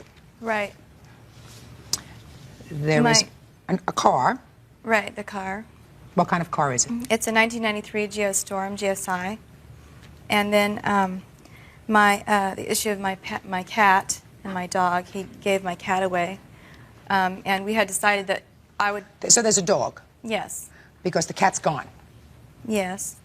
And then also we have some videos that we... Some personal videos that he has that you would like back? Well, I would like it destroyed? Yes. Let's start with the car, because my sense is that the car is, in the area of emotions, the easiest thing to resolve. That's correct. Is that right? That's correct. Now, the car is in your name, Yes, ma'am. but she pays for it. That is correct. How did that come about? Because when Chris and I had moved to California together, for a while he wasn't working, and I had paid some of his car payments, just 2 of them, so that I was afraid he was going to leave me if he couldn't pay his bills and I go back to Colorado, and I didn't want him to go back, so I paid that. And then I got sick afterwards, and I got really behind on my bills, so my car got repossessed, so I ended up filing for bankruptcy. I don't believe And- you paid my car payments. Yes, I did. I Well, did twice. it's really not particularly relevant, because what we're here for is for resolution, not to revisit bad moments. So anyway, Does that that's sound why. right to you? Yes. So you had bad credit, Yes. but you needed a car, Yes, Your Honor. and you helped her. Yes, ma'am. I told her, I says, now if I sign for this car, you have to promise me that you're going to make your payments on time and you're not going to make this a liability to me. So you said, I'll sign for it, but promise that you'll make the Make your payments payments. faithfully and on time. That's correct, Your Honor. You don't mind if I help you out a little bit? No, not a Because I bit. got other cases to do today. Thank you. Okay. How much more time has to go on this car loan? About a year and a half. And how long was the car loan? 5 years? Yes. And you would agree, Mr. Peters, that she has made, even though some of the payments were late, she's made all the payments. That's correct, Your Honor. So there really isn't much of an issue about that. When you separated, you took the car. Yes. So Well, the issue- the issue is the collection agents keep coming to me wanting those payments because they're always late. They are not, I'm sorry. Sorry, Your Honor, but they're not always late. Well, I got just this notice right here that she's behind 2 payments. I'm not behind 2 Let payments. me ask you this question, Mr. Peters. How would you like to resolve this fairly with regard to the car? Let me see what your suggestion is. Well, I would like to be able to sign it over in her name, but that's impossible because they won't do it because of her credit. So I think that she should at least reimburse me maybe half of what the car is worth, and that way. How's that going to help you? Well, my car is about ready to go. How do you think it would be reasonable to resolve this issue? Because what you're really asking is you're asking him to sign the title of the car over to you, and yet he has the liability. Yes, ma'am. I've made all the payments up to now. I'm not going to stop making the payments. Well, I know that because you're driving the car. But if you do stop making the payments, that means they're going to come after him or repossess the car. I would never stop making the payments. Mm-hmm.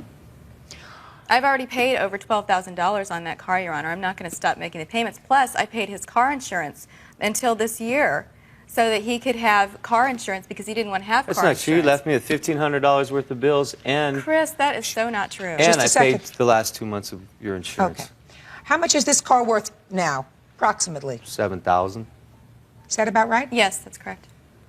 Do you have the last statement that you received on the car? I just have one of the bill that's owed right here. Can I see it, please?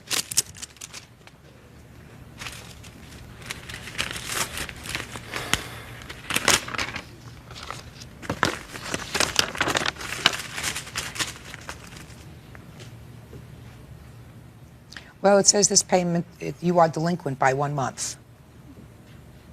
Actually, that will be true on the 26th. But I'm going to make the payment before the 26th. Okay. Give me a minute. You still owe a lot of money on this car. About $6,200, I believe. Mm-hmm. She's probably paid about $2,000 in overcharges by now. No, I have not, Chris. Well, she's paid for a long time. I mean, you have had the car for, if she's had the car for 4 years, if she's had the car for 4 years. But every time she's late a payment, Your I Honor, am not every time late a payment, Chris. Shh, don't fight with each other. You don't have Sorry. to fight with each other anymore. You're getting a divorce. The fighting is over. Later on Judge Judy. Have you ever shown this video to anyone? No, ma'am. And you want it destroyed? Yes, I do. You want to keep it? Yes, ma'am. That's it. Real cases, real people. Judge Judy. 34-year-old Chris Peters is divorcing his wife Kelly because she won't give up her exotic dancing career. They have asked Judge Judy to arbitrate their dispute over their pets, their car, and their intimate home video. Mr. Peters, I'm going to suggest to you that for the purposes of liability and everything else, that you sign this car over to her so that the car is in her name. You, of course, always have the recourse of suing her in a small claims arena. You don't have to go through lawyers or anything else. You know she doesn't have money now. Yes, ma'am. My alternatives are to force her to sell the car, satisfy your loan, and then she'd have $800 left. Because if the car is worth $7,000 and there's $6,200 left to pay on the loan, that would put her in a position of not being able to be employed, really, because she wouldn't have a way of getting back and forth to work. I assume you drive to work. Yes, I do. Now, you've been married for 6 years. Are you employed on a regular basis? Yes, I am, Your Honor. You have a weekly paycheck? A small one. Okay. You are not, I assume, Ms. Peters, in your divorce action seeking support from him. Is that correct? Of course not. Because you're working. Mm-hmm. So I want you to look at the long-term picture, Mr. Peters. This car is your insurance. Your insurance that when this whole divorce action is finalized, your wife is not going to ask for support from you because she's not working because she didn't have a car to get to work. Got it? Yes, ma'am. All right. So what it really means is for the next year while this car loan is being paid off, you'll have to sweat it a little bit to make sure, that she's going to make the car payments. You also can feel confident that after all the money she's paid for the car, it is unlikely that she's going to allow the car to be repossessed. I'm telling you right now, if you don't make your payments, the first thing they do is come and get the car. So, Mr. Peters, you're going to sign the car over to her. That way, when your divorce is over, everything's going to be finished. Is that a good idea? That's fine, Your Honor. All right, good. So, that was the unemotional part of this dispute. Now, let's get to the dog. The dog's name is Breezy. Yes. Breezy is, according to your papers, a boxer. Yep. Is that a Yes. picture of Breezy? No, this is a picture of my cat that he gave away without my permission. Okay. We'll get to the cat. Yes, Okay. we will. That's a picture of Breezy. Yes, ma'am. According to your papers, Miss Peters, you had a cat and a dog. Yes. You had Mac, the cat. Yes. Breezy, the dog. Right. And why don't you tell me about the arrangement with the cat and the dog when you separated in November? Okay. We had agreed that I would take the cat, Mac, and I would let him keep Breezy, even though I didn't really want to let him keep Breezy because she's my dog too, and I love her, and I'm the one that took care of her, paid for her food most of the time, took her to the vet, all that stuff. You agreed that you would keep the cat and he would keep the dog. Right, and because I can't have the cat where I'm living right now, he had promised that he would keep Mackie for me until I could get my own place. And I thought that instead of taking Mac at the time and having him stay at a friend's house or having my sister keep him, it would be less traumatic for Mac if he stayed in his own house with his own yard until I could come get him. And he looked me in the eye and promised me that he would take good care of Mac. The same way she looked me in the eye and promised me she'd make all her payments on time. Oh, Mr. God. Peters. I did promise and looked her in the eyes about the cat, and then I'd keep it for her. But sometimes when you get... So what happened with the cat? The cat kept urinating all over the house and on my clothes and stuff, and I finally... Coming up on Judge Judy. It was totally done just for the two of us. I've never made that kind of video with anyone ever before. And I just did it for him. Real cases, real people. Judge Judy. Mr. and Mrs. Christopher Peters are in the middle of a divorce, but they have come before Judge Judy to settle custody of their pets, a car, and a personal home video. Why didn't you call your wife and say, listen, I'm giving away the cat. You want the cat, come and get it? Because I knew that the cat needed a home, a good home, and Kelly wasn't prepared. She just left the cat. If she was so concerned about Breezy and the cat, then she should have done something before she left. Okay. She shouldn't have Mr. just left Peters. it up to me. Mr. Peters, you didn't answer my question. Why didn't I Why call didn't Kelly? you, at that moment, Because I was pick up pissed the... off. Right. That's honest. There you go. Okay. And That's I was honest. using, and I was thinking, I was thinking that, you know, it was her fault and stuff. And I was sorry. After I gave the cat away, I tried to get the cat back because I realized how much it really meant to Kelly, you know. But at the time of the anger of the moment, Okay. I hated the cat. That's so. just a second. That's honest, Chris. Mr. Peters. Shh. Shh. That's honest. Okay. Well, so now, Mrs. Peters, your husband acknowledges that he got rid of the cat because the cat was soiling all over the house. But, Your Honor, it's because he didn't clean out his box. Whatever. For whatever reason. He didn't like the cat. Maybe he looked at the cat as an extension of you. Is that a possibility? Maybe. He acknowledges that he was wrong. That's a step. That's not a reason for me to say that you're entitled to the dog. And I'm sorry I gave away the cat. Good. Did you hear that? Yes. I am sorry. Because, you know, it's like he did some... The dog has been with him. The dog has always been with him for the last 9 months. The dog has been with him, living in a place where the dog is accustomed to living. There's a certain routine. So if I were to say, well, you gave away the cat, now I'm going to give her the dog, who I'm really punishing is this dog who had very... You know, dog didn't have anything to do with getting rid of the cat. So that wouldn't be fair, would it? Mrs. Well, Peters, would the that dog be lives- fair to the dog? No, probably Right. not. You're right. It would not be fair to the dog. It's like saying if you have a child and there's a divorce, and if one parent acted badly about something, you punish that parent by saying, well, I'm going to limit your visitation with the child. Because that's punishing the child. It's not only punishing the party, but it's punishing the child for something that the child had no control over. This dog is used to living in a particular place. How old is the dog? 3 years. So for 3 years, lived in the same place, same home, it's got a yard, whatever. Does it? Yeah, it's got Got a big yard, has a routine. She's real happy too, Your Honor. And there's really no reason for me to uproot the dog because he made a mistake. Well, Yes, I did. He made a mistake. He apologized for it. It was not the right thing to do. So the dog stays with him. Chris, thank you, Your Honor. Now, the last thing that we're going to address is this video. Ms. Peters, it's your position that this was a rather intimate video that you and your husband took as husband and wife for fun, for whatever. Is that right? Yes, that's correct.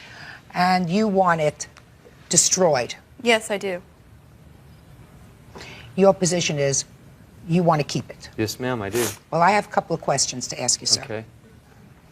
Have you ever shown this video to anyone? No, ma'am, I would never show it to anyone else. Okay, so you want to keep this for yourself. Yes, ma'am. That's sick. Very sick. Judge Judy continues in a moment. It's not as nasty or whatever that you want to think. I mean, Your Honor, it's very graphic. Real cases, real people. Judge Judy.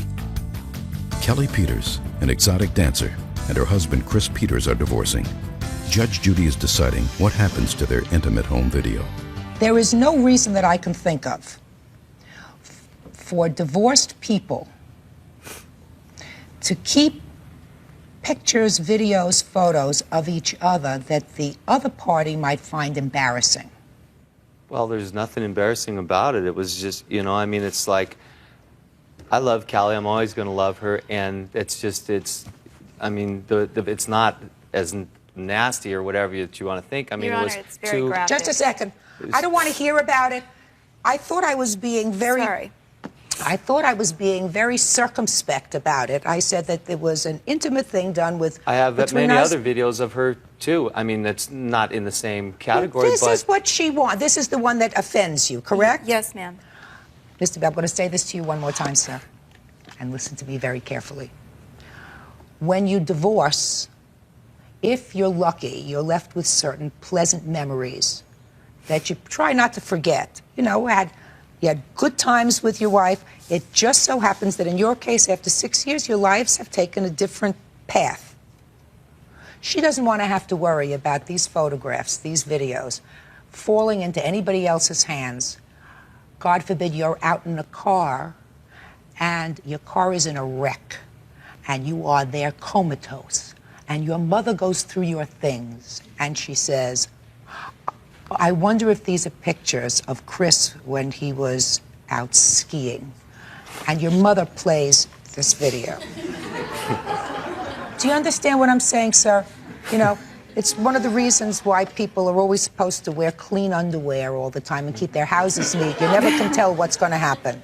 There are all kinds of situations that I can conceive of where even if you don't intend something to happen, this can fall into the wrong hands. Someone can burglarize your house. That's a possibility. Isn't that a possibility? I don't think they'd find the tape. They're certainly not going to find it, sir, because there isn't going to be a tape. So there's nothing I can say because... There is absolutely nothing, sir, that you can say to me that would satisfy me that there is any logical, rational basis for you maintaining anything that might prove embarrassing to her. And if she had something that might prove embarrassing to you, I can guarantee you, sir, it would be in my possession if it was the subject of this litigation, and it would be destroyed. Do you? No, of course I don't. Good. Officer Byrd, you and I are going to take care of this video in the back. Okay, Mr. and Mrs. Peters, listen to me. It's resolved. This is going to be destroyed. It's going to be destroyed within the next 5 minutes. Officer Byrd and I are going to have fun. We're going to create a little bonfire in my chambers. Now, then you don't have to worry about it anymore, Mrs. Peters. So let us see how we resolve this case. The Geo. Yes, ma'am. Is going to be registered in your name. The dog, Breezy, sir, is yours. Thank you. The video is mine. This case is over. Thank you. Thank you. Parties are excused. You may step out. Out the back door to your right, please. Judge number 36 on the calendar in the matter of Cooper versus Campbell. All parties have been sworn in. Judge, you may be seated. Have a seat, please. Well, this case presents a serious problem that a lot of working people have, especially working moms, who have to find appropriate daycare for their children. According to this complaint, Ms. Campbell, you hired the plaintiff to take care of your children while you were working. That's correct.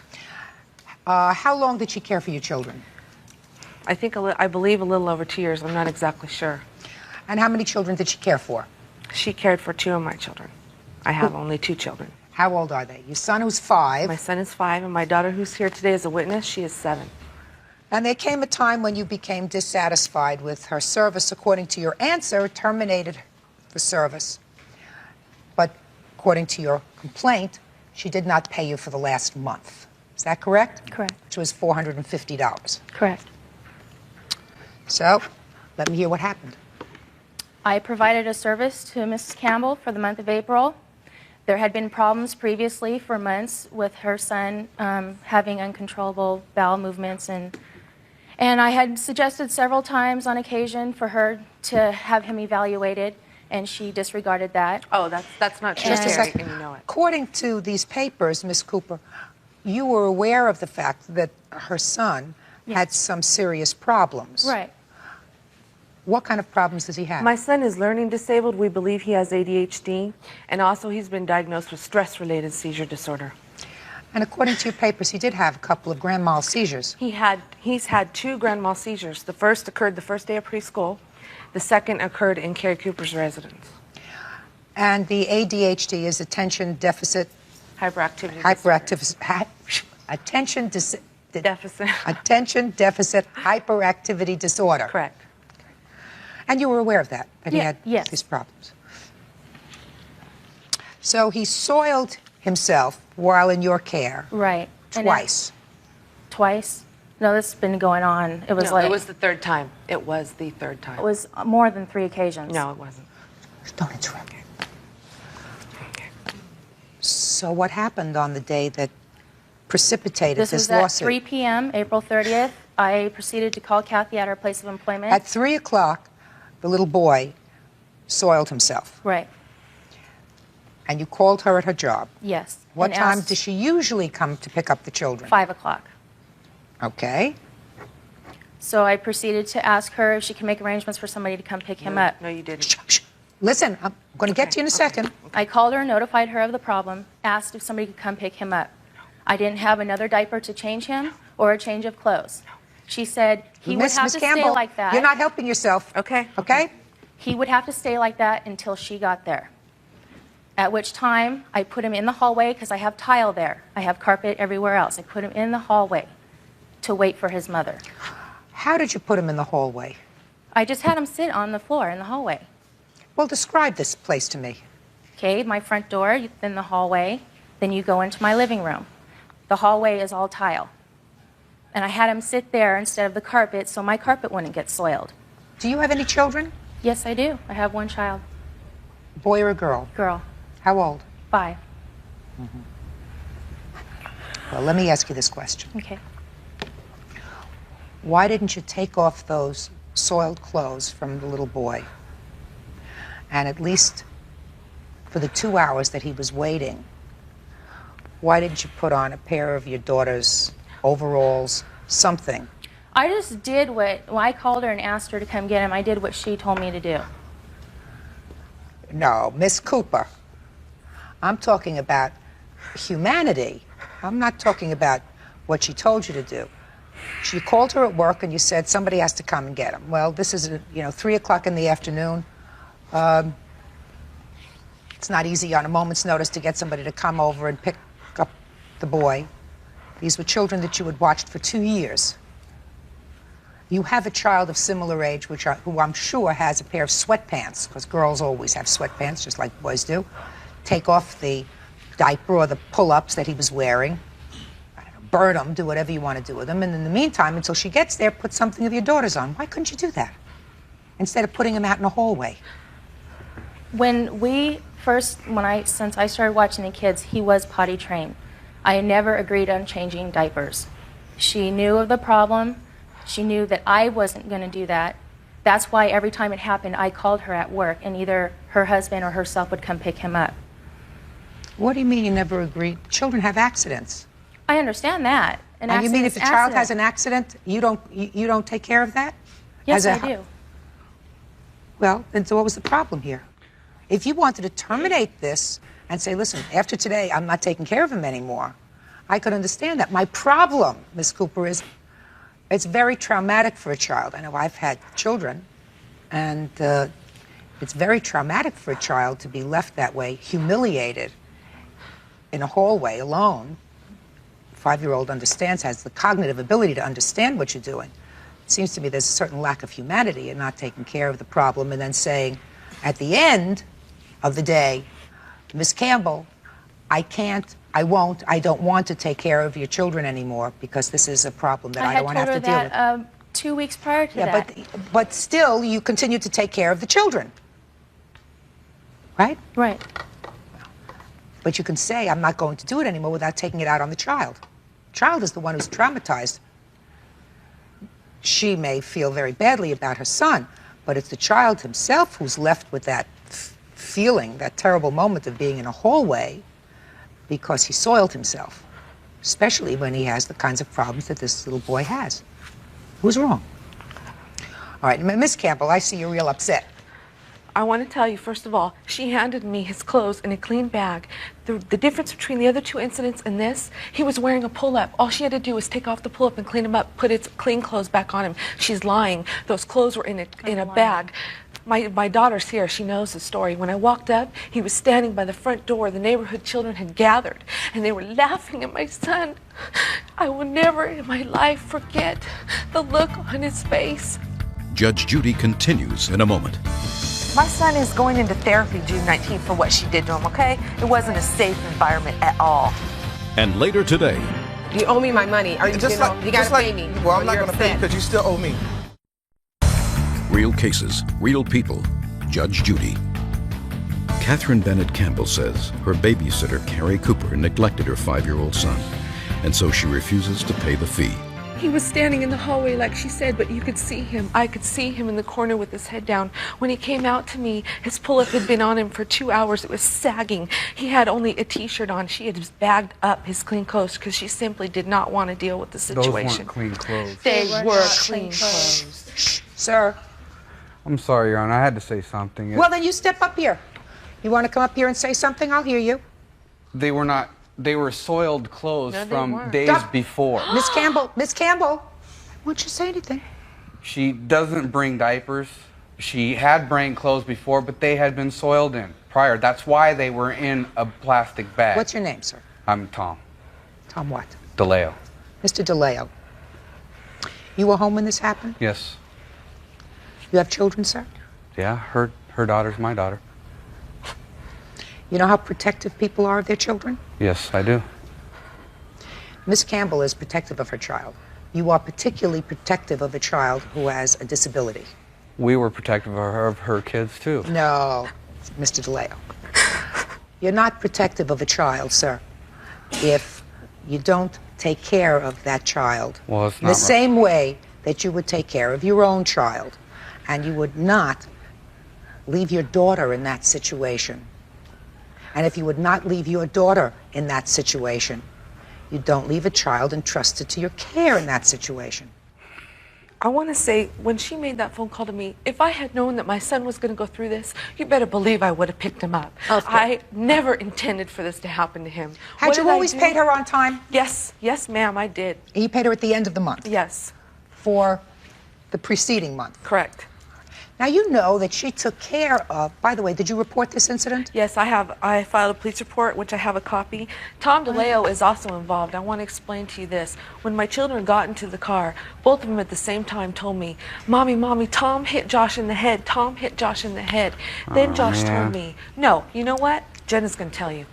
Then Josh told me his feet hurt, and that's when I asked him, were you in the corner all this time? And Josh said yes. I have filed reports with community care licensing. I have filed a police report. I have filed a police report. Child abuse registry is currently investigating that. Anaheim Police is awaiting their report. Okay, well, that's a good idea. What's your name? Jenna. Jenna. Jenna? Is your name Jenna? I have a little granddaughter whose name is Jenna. She's 2.5. Jenna, would you like to come up here and talk to me for a minute?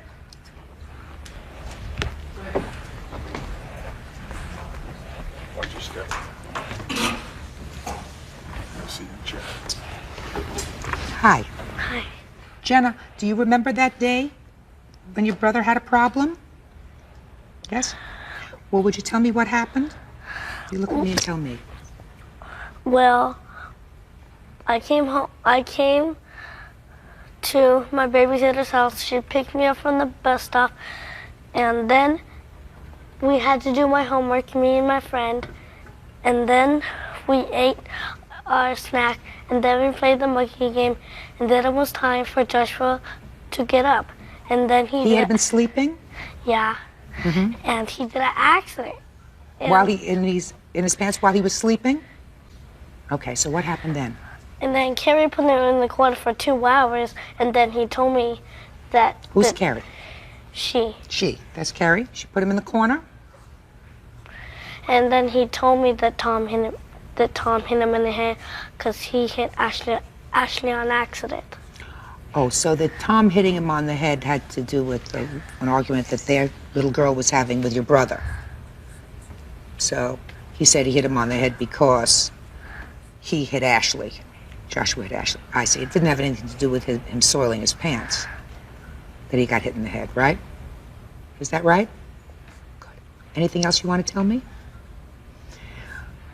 Has it always been okay at this babysitter's for you? Up until this happened? She's a pretty nice babysitter? Yeah. She takes care of you okay? Yeah. Mm-hmm. You never had any complaints before, did you? No?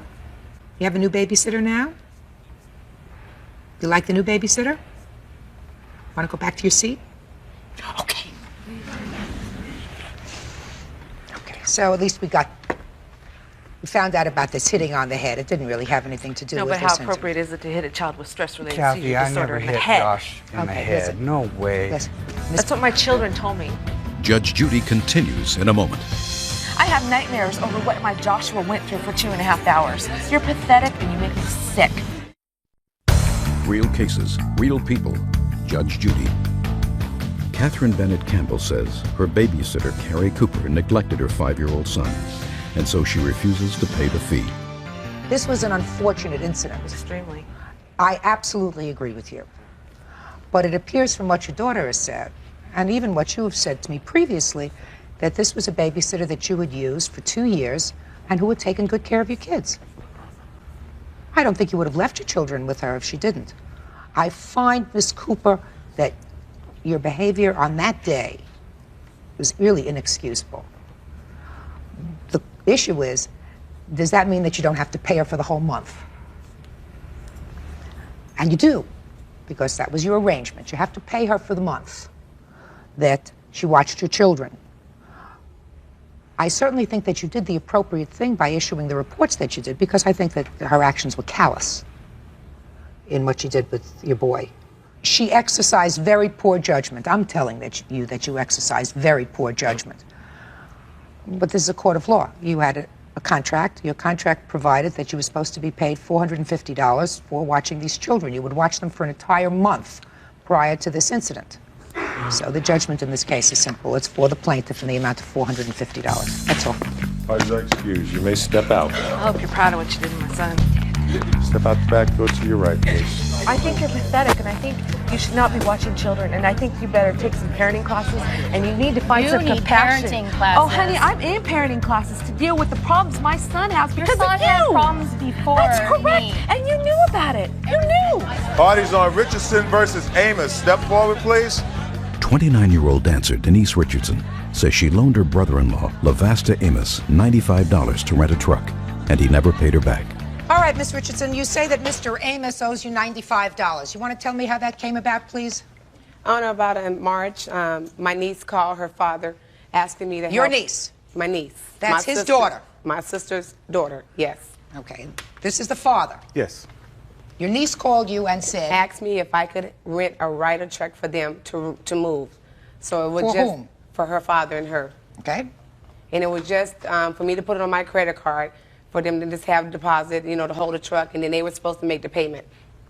They were supposed to pay in cash? They were supposed to pay in cash, yes, ma'am. So you said? No problem. I went down.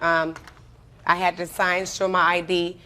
He wasn't present, but his wife, Tammy, was. I said, are you sure you're going to pay? She said, yes, we're going to pay. We're going to bring the truck back this evening, and we're going to pay.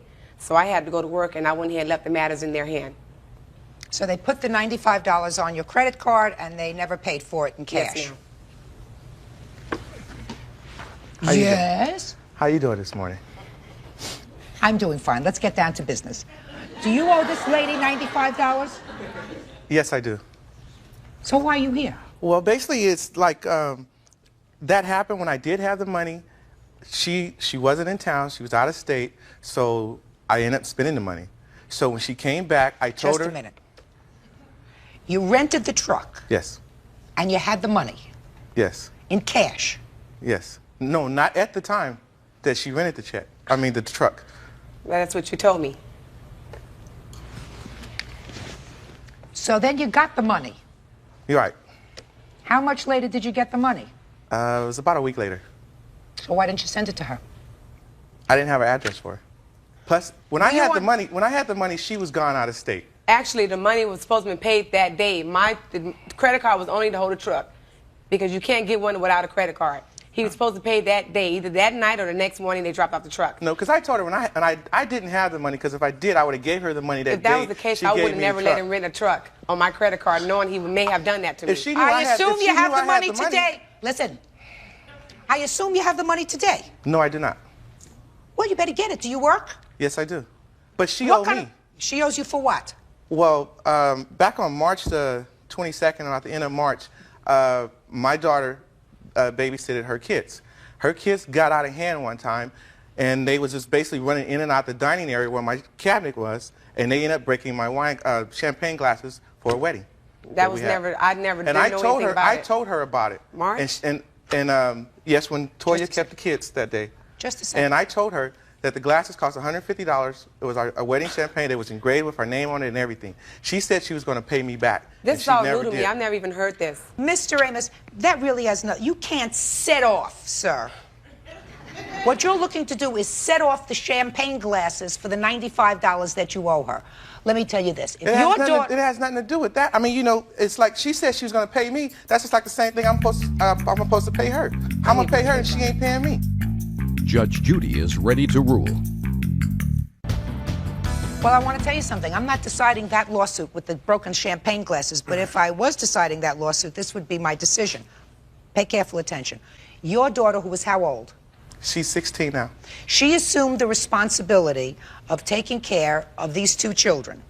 It was her responsibility to see to it that the two children were supervised at all times, and if there was anything in the house that could be broken or whatever, it was her responsibility to see to it that those things were out of harm's way. Do you understand? Yeah, if but she I had told her kids several times to stay out the dining area. Then they were supposed to be in the play area. Then what you have to do is tell your daughter, who would assume the responsibility for those children, to take the children outside. Do you understand? But it was at night. Hey, Mr. Amos, you got an answer for every question. You owe her the money. Period. End of discussion. Judgment in this case is for the plaintiff in the amount of $95. That's it. Parties are excused. 6 on the calendar in the matter of Palmer versus Palmer. All parties have been sworn in. Judge, you may be seated. Have a seat, please. It's a pretty sad situation. Very sad. Mr. Palmer, this is your daughter, Vanessa. Vanessa, how old are you? 17. And you're suing your daughter, Mr. Palmer, because you say that she left your home. And when she left, she took a car that had been purchased, and she owes you money for the car. You either want the car back or you want her to start paying you the money for the car. And she left your home under very unfortunate conditions. So I have a few questions, and then we're going to try to resolve this, okay? Okay. All right, Vanessa? Okay. Now, when's your birthday? August 28th. You say you bought the car, you say for her, but she was supposed to make payments on the car. Yes. No, he bought the car for my birthday and because I got a job. And he told me to tell my friends that I had to pay him back so they wouldn't get jealous. But he told me it was for my birthday. Could you both come up here for a minute?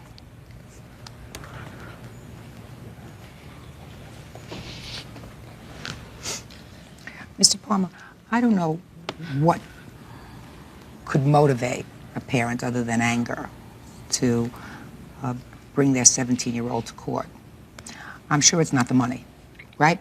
Because her birthday, this car was bought almost a year ago, correct? Correct. And for a year, you didn't pay any money, right? You seem to acknowledge that. Yes. So why now?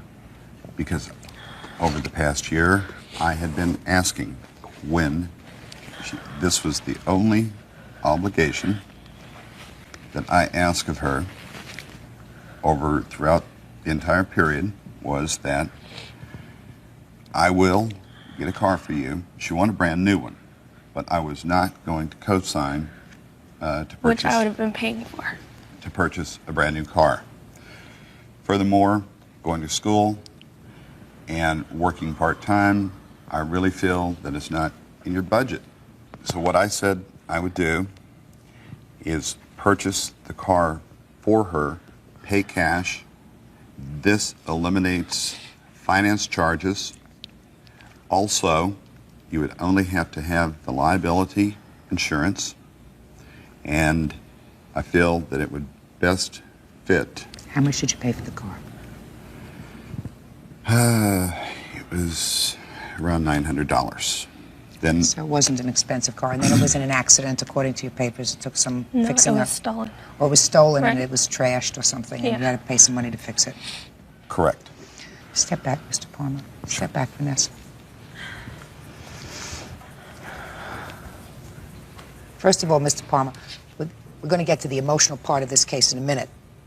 How much is the insurance on the car, Vanessa? $53 a month. And you pay that? Yes, I do.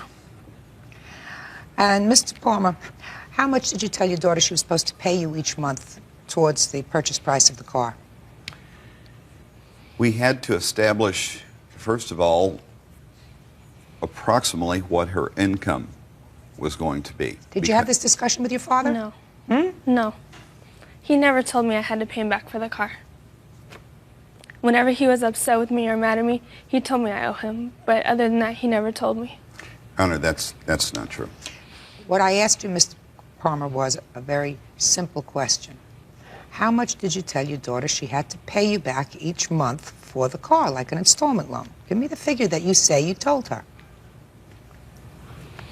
I didn't give her a figure. I was somewhere around $100 a month. That's not a business arrangement, sir. Somewhere around $100 a month. So for a year, she didn't give you anything. Yes. That's while she correct. was living in your home. Yes. Of which I had asked her over that year, when are we going to start fulfilling the obligation that we had agreed upon? That was pretty much when you got angry with her? She says it was when you got angry with her, when she No. did something wrong. No, You mean- Your Honor, that was not why I got angry at her. Why did you go and live with your father in 1991, Vanessa? Because it was a better living situation than with my mother. She was separated from my stepfather, so Did your father take good care of you? yeah. Then you got to be 17, and according to these papers, you got a boyfriend. Right. And your father didn't approve of either the boyfriend or... He approved of him until he found out he was my boyfriend, because he's friends with a neighbor of my dad's, and he says, "Oh, he's such a nice guy," and this and that. And then whenever he found out he was my boyfriend, he didn't approve. Actually, because he has a kid, he didn't approve. He has a what? A daughter. He has a daughter? Mm-hmm. How old is his daughter? 6 months. Vanessa. Yes, Your Honor. You don't have to bring coals to Pilion. Did you ever hear that? Vanessa.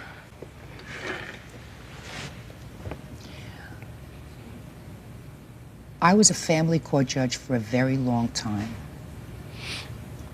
Do you know how many times I've seen 16 and 17-year-old girls? Not all of them as pretty as you are.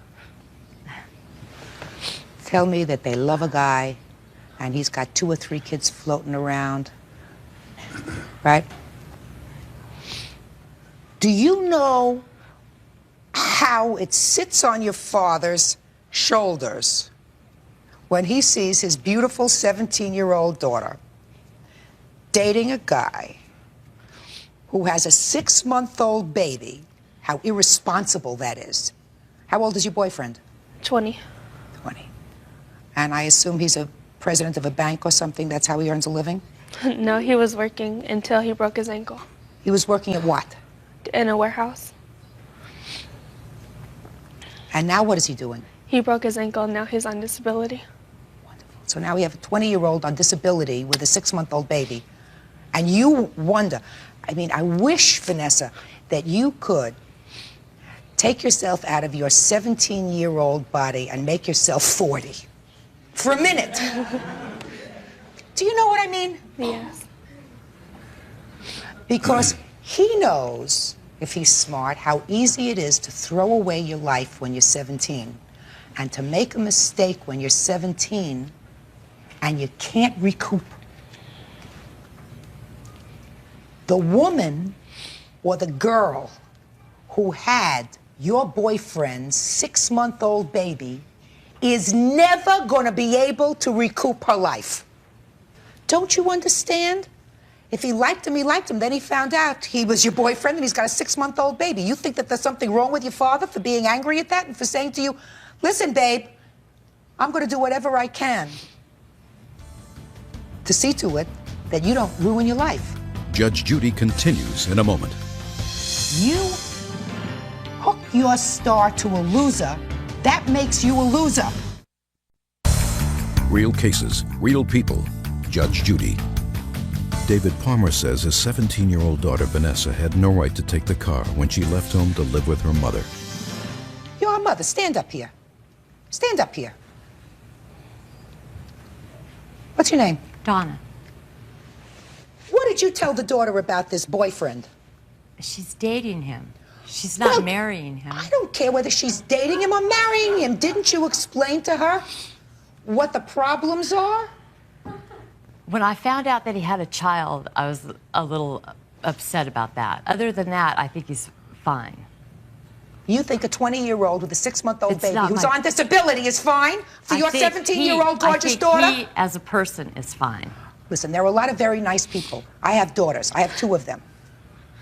If my daughter, who is 17 years old, came home to me and said, I got a boyfriend who's 20 years old, who's on disability, who's got a 6-month-old kid, then he's not supporting because he's on disability. Excuse me. He still is supporting his daughter. What can I do about that? You can try to I can discourage her. alienate Just a her. second, you can try to discourage her. It was a done deed. It's a done deed. That's right.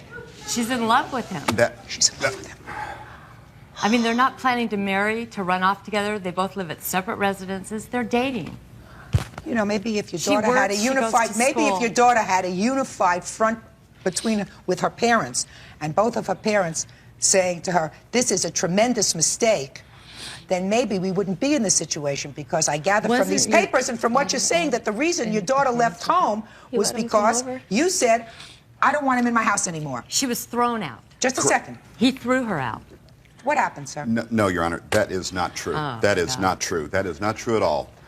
When I stated that it is not in her best interest to see this young man anymore because of what we have been discussing, was when it all broke loose. She said, well, fine, then. And she said this in the presence of my 2 younger ones because I walked outside to kind of cool off a little bit. That fine, then I will go live with my mother. No. That is Your not Honor. what happened. Well, you weren't Well, there. Just you- a second. You weren't there. So you tell me your version of what happened. We were arguing and he was yelling at me. And he yelled at me to help my sister with her homework. So I did. And he was still yelling and I yelled back, "Why are you yelling at me when I'm helping you?" And he said, "Don't yell at me, shut up or get out." And I said, "Fine, then I'll go." And he said, "Take all your," well, he didn't say stuff, but. Was it about Turner? Mr. Palmer. Tell her that. That was a heated argument. You understand how that falls on a 17-year-old. You understand how that falls on her, even if, you know, even said in anger. If it was said in anger. But you were looking for a reason to leave the house. No, I wasn't. He told me all the time, "I can't wait till you're 18. Since you have to stay here, I'm going to make it hell for you. Oh, please. I'm going to Is make that- you want to leave." Is that what he said to you? Yes, Your Honor. Why would he say that to you? Ask him. Who are you? Insane. My name is Victoria, and he had told her right in front of me, well, maybe I would love her if she lived at a friend's house. And I thought that was very wrong. Yeah, sure, it's very wrong. Bottom line is, everything was okay until you got the boyfriend. Everything wasn't okay, but that just added to it. I was under the impression that he was all for the boyfriend. He let him come over to the house. He went with us to my aunt's house on Easter. That's where I got my input about Well, then what happened? Then there must have been something that happened. If he was in favor of the boyfriend or was not opposed to the boyfriend, he must have found something out. What did he find out? Find out about the baby? About the baby. He knew he had the baby. Right. No, he knew That's- that. He knew there that. we go. Hey, Thank you. Listen, Vanessa. Thank you. You misunderstood what she said. He knew that my boyfriend had a baby. He approved wasn't of against the boyfriend. He approved of him. I'm serious. He told me that I could still hang around him if he got a court order with child support and did everything through court. He pays child support for his daughter. He does everything right. Just a second. He can't pay child support. Hold on a second. This is getting more interesting by the moment. Mr. Palmer, just a second. Just a second. What you just said to me is, even after he found out about the baby, he said, you could still hang around with him, but I want him to act responsibly towards the baby. I want him to get an order of support. He already does. No. Is that what your father said to you? Yes. Is that what your father said to you? He said that if he had a court order for child support and a court-ordered visitation, then it would be okay. That sounds pretty... That sounds pretty reasonable to me, sir. I wouldn't be so reasonable, I tell you that right now. Well, the reason he didn't go through court, he pays child support and he has visitation. They have a written agreement between the two of them. The reason he doesn't take her to court is because his family is totally against that. So... You are getting yourself into such a barrel of horse manure. I can't tell you. And to see a mother stand there in an approving manner about this whole thing is, to me, bizarre. Mr. Palmer, listen to me, sir. All I can suggest to you, sir, is to keep your door open for your daughter. He changed the locks.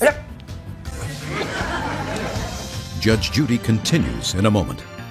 Oh, yeah, you guys are I'm real not sure. intelligent, Can you aren't tell me you? that? Real cases, real people. Judge Judy. David Palmer wants his teenage daughter, Vanessa, to meet her responsibilities by paying for the car she took when she moved out of his home. All I can suggest to you, sir, is to keep your door open for your daughter. She is, at this point in her life, making a tragic mistake. Tragic. Yes. I will not be able to get through to her. You have not been able to get through to her. Nope. She's got a mother who's got to head someplace in the clouds somewhere. Very true. Right? Correct. Right? Very But true. I'm telling you, Vanessa, you find yourself with a 6-month-old baby, madam. Your life is over. And you're a very pretty girl, and you sound like an intelligent girl. You sound like you probably do well in school. You have a job in addition to going to school, which suggests to me that you're motivated. You have a certain responsibility because you pay for your own car insurance. And I'm telling you, you hook your star to a loser, that makes you a loser. And any 20-year-old guy who's dumb enough to have a 6-month-old baby is a loser. He's going to become a fireman. He's not a He's loser. right now gonna listen. What? Listen, gonna become a fireman isn't making him a fireman now. Right now, he's a 20-year-old on disability with a 6-month-old He baby. broke his ankle. Listen to me. He has, this Say is him. nothing. Are you the boyfriend? Yes. You the boyfriend? I would suggest that you keep your mouth shut. Judge Judy continues in a moment. Real cases, real people. Judge Judy. David and Vanessa Palmer, a father and daughter, are fighting over the car she took when she moved in with her mother. Mr. Palmer, I have to dismiss your lawsuit, and I'm going to tell you why, sir. I was really hoping that when I looked at these papers, I could get beyond your lawsuit and see what this was all about and maybe resolve it. I can't. I mean, I can't. She's going to have to come to terms with that herself, but your daughter's 17. She's a minor. And you cannot get a judgment against a minor because right now you are her legal guardian, correct? True. So if I were to give you a judgment against your daughter as her legal guardian, you would be responsible for it. Do you understand that? You're suing yourself. Be suing yourself. Do you understand that? She's a minor. No, I do not. Listen to me. I don't know. Legal guardian. Hey! She does not reach the age of majority in this or any other jurisdiction until she turns the minimal age of 18, which means you cannot get a judgment against her. You can get a judgment, however, if she's committed a tort or something else against her guardian. But you, sir, are her lawful guardian. So if I were to give you a judgment against your daughter, you would have to pay it. That sounds kind of stupid, doesn't it? Since you're paying anyway. Now, you can, sir, wait until your daughter turns 18. And then in equity, if you still want to, you can reinstitute this suit. But right now, you cannot sue your daughter. I don't think it was without some value, Mr. Palmer. I don't think that getting this piece out was without some value. I think that your daughter, Vanessa, will at least think a little bit. Vanessa, I have never, in the thousands of times that I've seen young women like you, in cases like yours, it's not unique. I have never seen one of them where the woman, young woman, doesn't find herself behind the 8 ball. And you may be angry with your dad, but if this is all over the boy, and I gather it is, he's right, you're wrong. You'll figure that out in 5 years' time.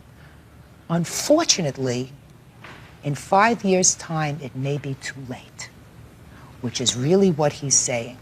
And if your mother doesn't see that, she's got clouded vision. This case is dismissed, that's all. So excuse, you may step out. Judges number 80 on the calendar in the matter of Douglas versus White. Parties have been sworn in, Judge. You may be seated. Have a seat, ma'am. Have a seat.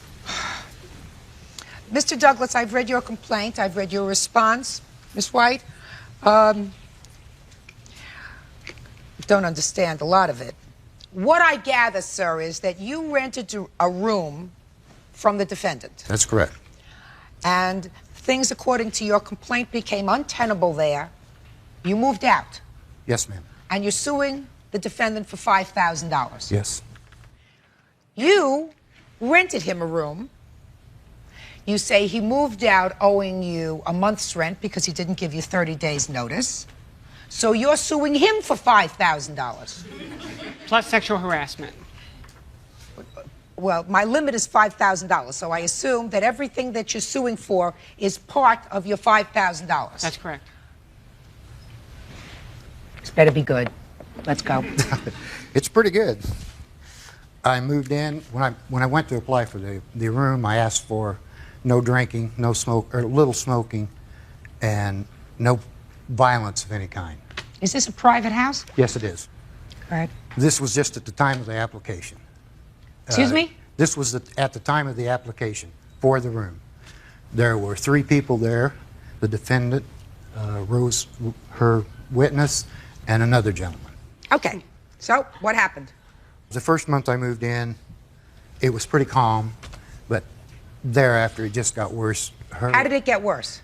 The defendant fought with her roommate constantly in the middle of the night. They'd get drunk and fight. They'd throw chairs at each other, beat each other up. This was happening every night. So why didn't you just tell him you were leaving? I couldn't afford to at the time. Just a second.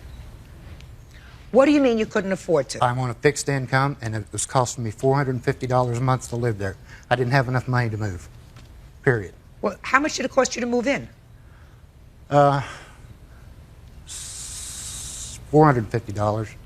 That was she gave me a break. I just had to pay the first month's rent and half of the second month. So you didn't have much No of an place investment else. in Nope. there, so why couldn't you just move out? No place else would do that. I had to have first and last month. Well, And that's not the defendant's fault, sir.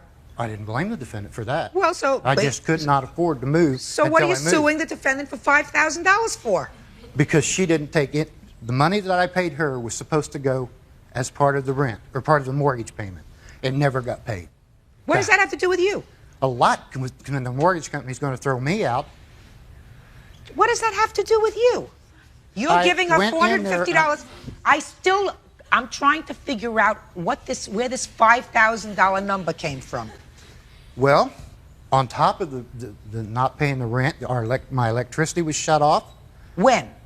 The last part of January. And how many months had you been living there?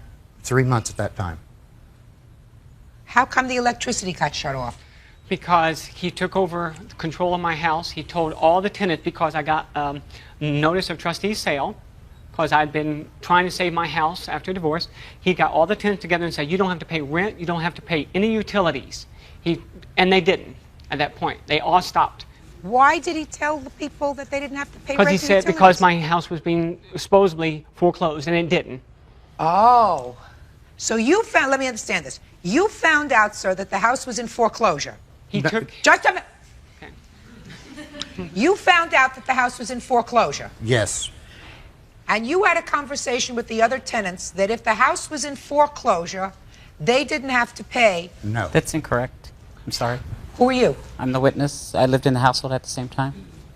Okay. I'll get to you then. Thank you. That's important. Did you step up here? One question. Yes, ma'am. Did you pay rent? Yes, ma'am. Did you pay electric? Yes, ma'am. You have your proof of that? I did not bring that. I didn't know I was going to be on trial myself. When this person moved out, they owed me 2.5 months out of the 4 months they were there. And I'm suing. This yes, lady? that person right there owes me over 2.5 months. They didn't pay diddly squat to me. And they moved in with this guy. You have proof? I do have proof, but it's in Sacramento. That you paid the last 2 months' rent? Yes, ma'am. Did not happen. Sit down. Are you currently living with him? Yes, ma'am. Not with. We're sharing an apartment. Yeah, I want that. I still don't know where we get $5,000 from, Mr. Douglas. The electricity was shut off. She shut it off. It wasn't shut off because of the thing. I had to have it turned back on. So she stole several of my own personal things like from what? me. I have a list. Would you like to see it? Sure.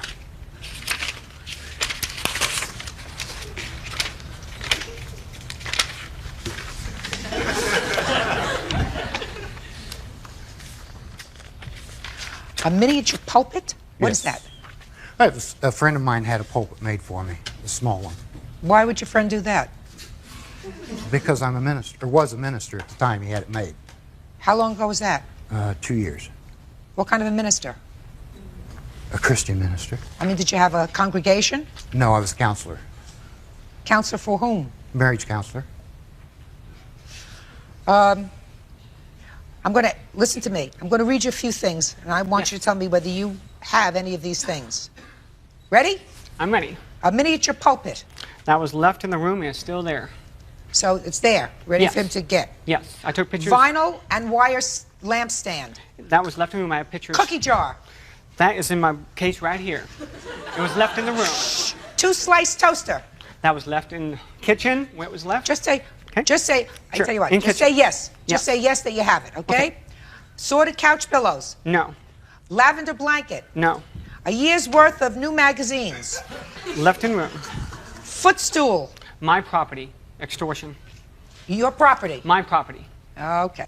Computer, monitor, and stand base. Do you have that? No, I don't. Set of 4 relaxation tapes. No, Do you I have don't that? have this. All right. You now know what she has. Shep.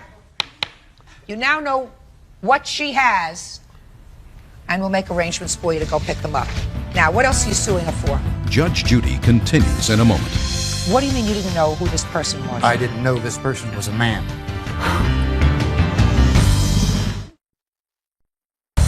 Real cases, real people. Judge Judy. Minister Joseph Douglas says he rented a room from Christina White but felt trapped in a nightmare. Christina says Joseph was the problem. Now, what else are you suing her for? So far, I haven't heard anything near $5,000 worth. All that merchandise that she has, you can have back.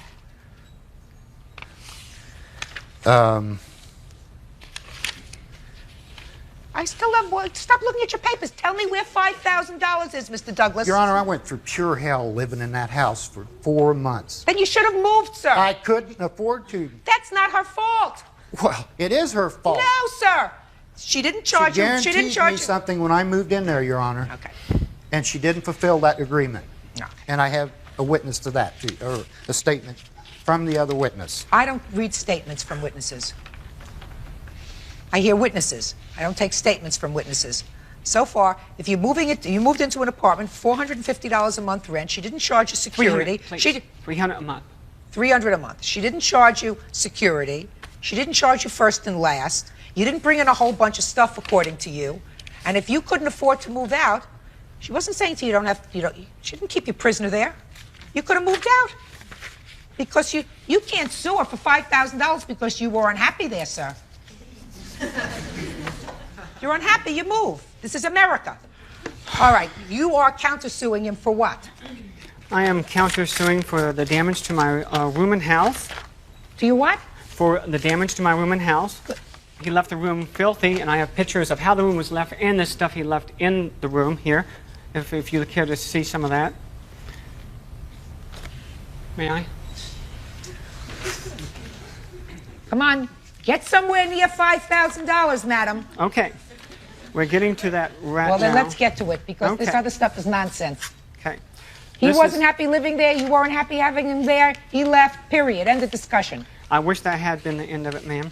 The mental and sexual harassment. Well, you can tell me about that. First of all, when he left, that was a bit of a charade. He promised me a note that he would pay. He sent someone else to pick up the stuff the next day. And then the day after that, on the 9th, he sent me then threatening, harassing note. And he Show it ends to him and see with a if note he- with, "Have a nice day. It may well be one of your last." Did you send that note, sir? Yes, I did. Can I see it, please? Dear Charles and Christine. All of his correspondence has been addressed that way. The small claims court was addressed that way. Why do you address the mail like this, sir? Because that's the way I filed it in the court, and I wanted the court to know that I didn't know who this person was until a month before I moved out. That's why I'm angry. What do you mean you didn't know who this person was? I didn't know this person was a man. Because, just a second. Order. What? Well, why, sir, would you address mail? Because I didn't know whose name to send it in, Your Honor. Well, how was this person introduced to you? How did you... Christine. You identified yourself as Christine. Christine, yes. Totally. All the time? All the time, 100%. Not all the time, Your Honor. 100%. When she was at home, it was whatever. I have a witness here that would dispute that. That's ridiculous.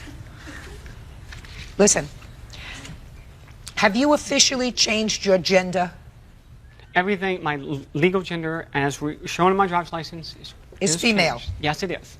Okay, and when was And that that's done? About 4 years ago. Okay. Am I correct that the sexual harassment that you are referring to is the fact that he has addressed documents that he's sent out to people using both your female name and the name My Charles? previous married name, yes. Okay. That is just the beginning of it. Go ahead. Him and this other person co-conspired to get me fired at my job. They've filed 2 Better Business Bureau complaints alleging, Diane was the first one, alleging went into my store and found this person who was, quote, a man dressed as a woman. Let me see.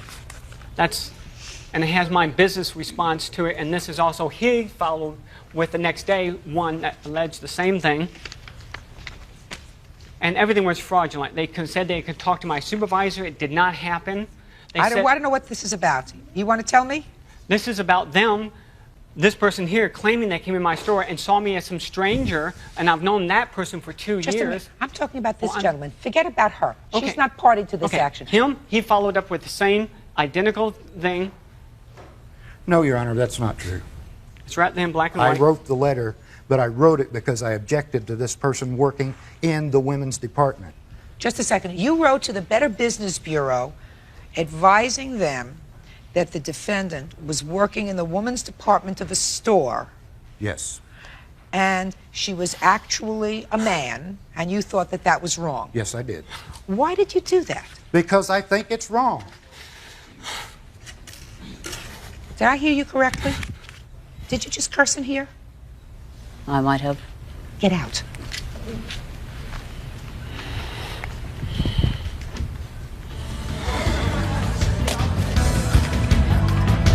Judge Judy continues in a moment. But I think you've got a lot of nerve with this. This is pretty vindictive. This is pretty vindictive and pretty nasty. Real cases, real people. Judge Judy. Minister Joseph Douglas and Christina White are at war over rent, invasion of privacy, and allegations of sexual harassment. That was typical of the situation I lived in. I couldn't do anything. Then you should have left. I tried. Oh, please, give me a break. I didn't have the money. That's too bad. That's too bad. That's not her fault. That's not my fault. How old are you, sir? 50. If you're 50 years old and you didn't have $400 to move out and find another place to live, that's a real problem. Your Honor. What? It would have taken $1,200 to move. Didn't cost you $1,200 to move I into got her lucky, apartment. or I thought I had. Well, you thought you got lucky, and you didn't. Obviously. And you didn't. But I think you got a lot of nerve with this. This is pretty vindictive. This is pretty vindictive. Just a second. Pretty vindictive and pretty nasty. I still object to her working there. I don't care if it's vindictive or nasty to anybody else. She shouldn't be working in a woman's department. What? Where did you go to divinity school, sir? Where did you Florida. graduate from divinity school? Florida. What? Florida. Give me the name of the school. Just a second. Give me the name of the school. United Faith Ministry. United Bible, Faith Yes, Bible College. And how long did you go to this 3 United years. Faith Ministry? When? 1986 through 1989. Did you graduate from there? Yes, ma'am. After 3 years? Yes. Divinity school? Yes. Where did you go to school before that? You don't go to divinity school for 3 years, sir. Well, I did. You don't Your get a Honor. Doctor of Divinity in 3 years. Unless you get your Doctor of Divinity and close the cover before you strike. I do not have a DD, Your Honor. Huh? That's a Doctor of Divinity. Yeah? So what are Mine you? is in religion. It's a PhD, and it's an honorary PhD, but it's still valid. Right. I just want to make sure we understand each Okay. other, sir. Because I understand you. This is a vindictive thing to do. What else? Well, basically my job was pretty much ruined his career, ruined that Did you place. get fired from your job? No, not Good. yet, but it's going Oh, back. that's something. Okay, I Let me have see also the my letter. counseling. I've had to start counseling because of what they've done. Sexual harassment and what happened at my work. Because I used to go to work and feel happy, and now I go there and I just feel like I've been raped at my work by this man and this other person. Yes. Thank you.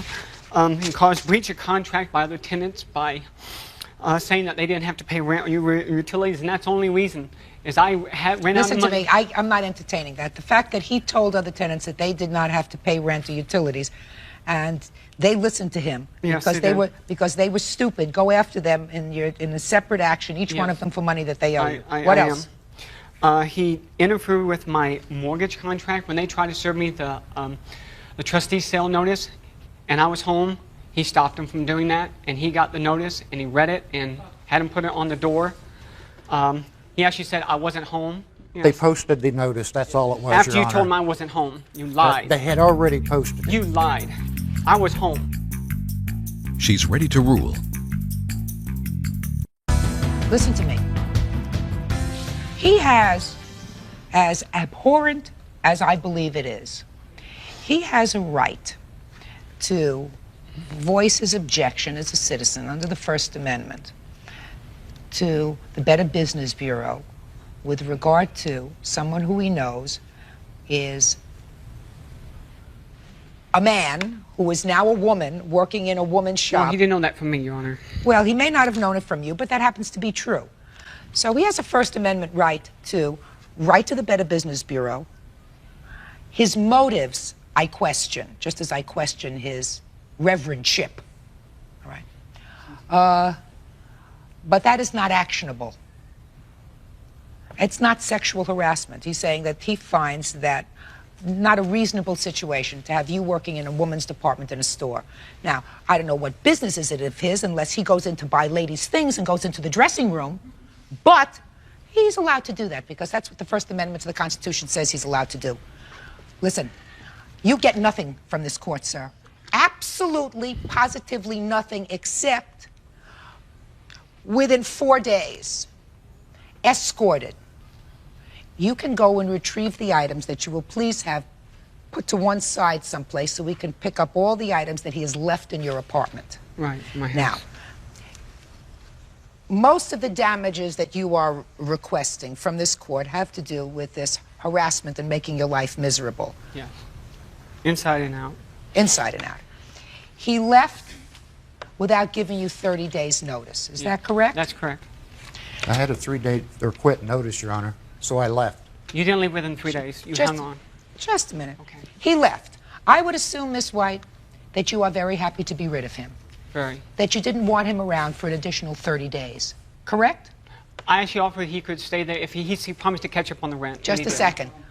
From everything that you've told me, you were very happy that he moved out when he didn't stay an additional 30 days. Sure. I mean, at that Good. point, yes.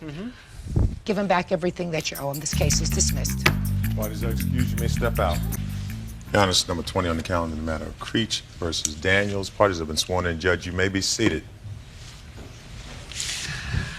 All right, Miss Creech, you were in a relationship with this gentleman for about 7 years, according to your complaint. Yeah.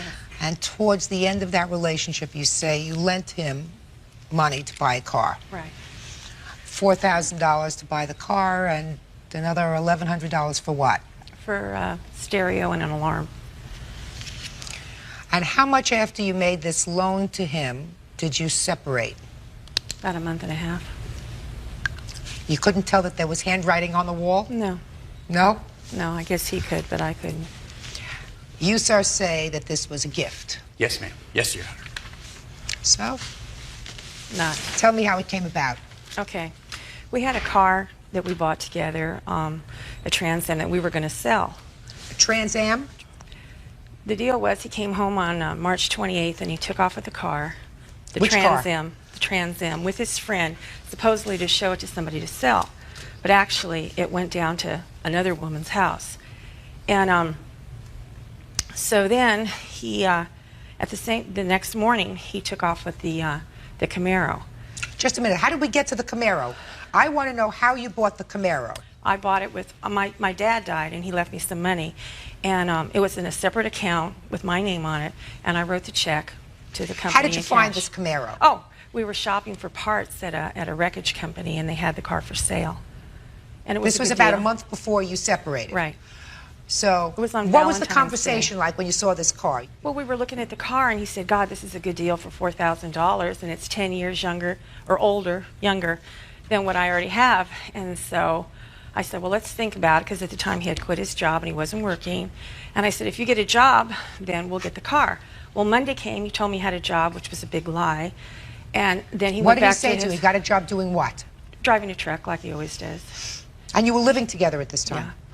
And you lived together the entire 7-year period? On and off. Okay, go ahead. So anyway, on Thursday, the previous Thursday, he told me I have a job and I start Monday. So I believed him like an idiot. And Monday came and went, and so did the job. And then he went in and he has a drinking problem. He went in and he told me they decided not to accept me because, you know, the insurance wouldn't accept him. What do you mean? Well, you mean when the you have- insurance for the trucking job? Right, because he had a DUI like 10 years ago on his record. Okay. So, but the time was a little fishy, like when he left to when he went to this job. So amazing, he comes back to San Jose, and he got his old job back, where he always gets it back. You know what I mean? Because when he works well. It's when he doesn't work, he drinks. So we got the job back, and started driving the truck. But I never got any money back. Just a second. I still didn't hear how you bought the car. Oh, then we went back to where this, you know, car was for sale, and he had a job, and I wrote the check, and the deal was he was supposed to be paying me back some money, but the money never came. Now, when you got the car, you paid for the full amount. Is that Yes. right? So far, is that correct, sir? Paying for the full amount, it is, Your Honor. Okay. And you put the car in whose name? Jointly. Joint? Joint. Yes, Your Honor. Okay. Well, so far, that's at least one smart thing that you did. Yeah, once in my life, yeah. Okay. And then a month later, you separated. Right. But he also wanted a stereo in the car and an alarm. Well, a week or two after that, we went down to this place where we had bought stereos and alarms before and just had it put in. I put it on the Visa. It was $1,100. So that's how. So this was 2 weeks before you separated. We bought the car on the 14th of February, and we bought the stereo on the 22nd of February. And when did you separate? The 29th of March. Not a long time. No.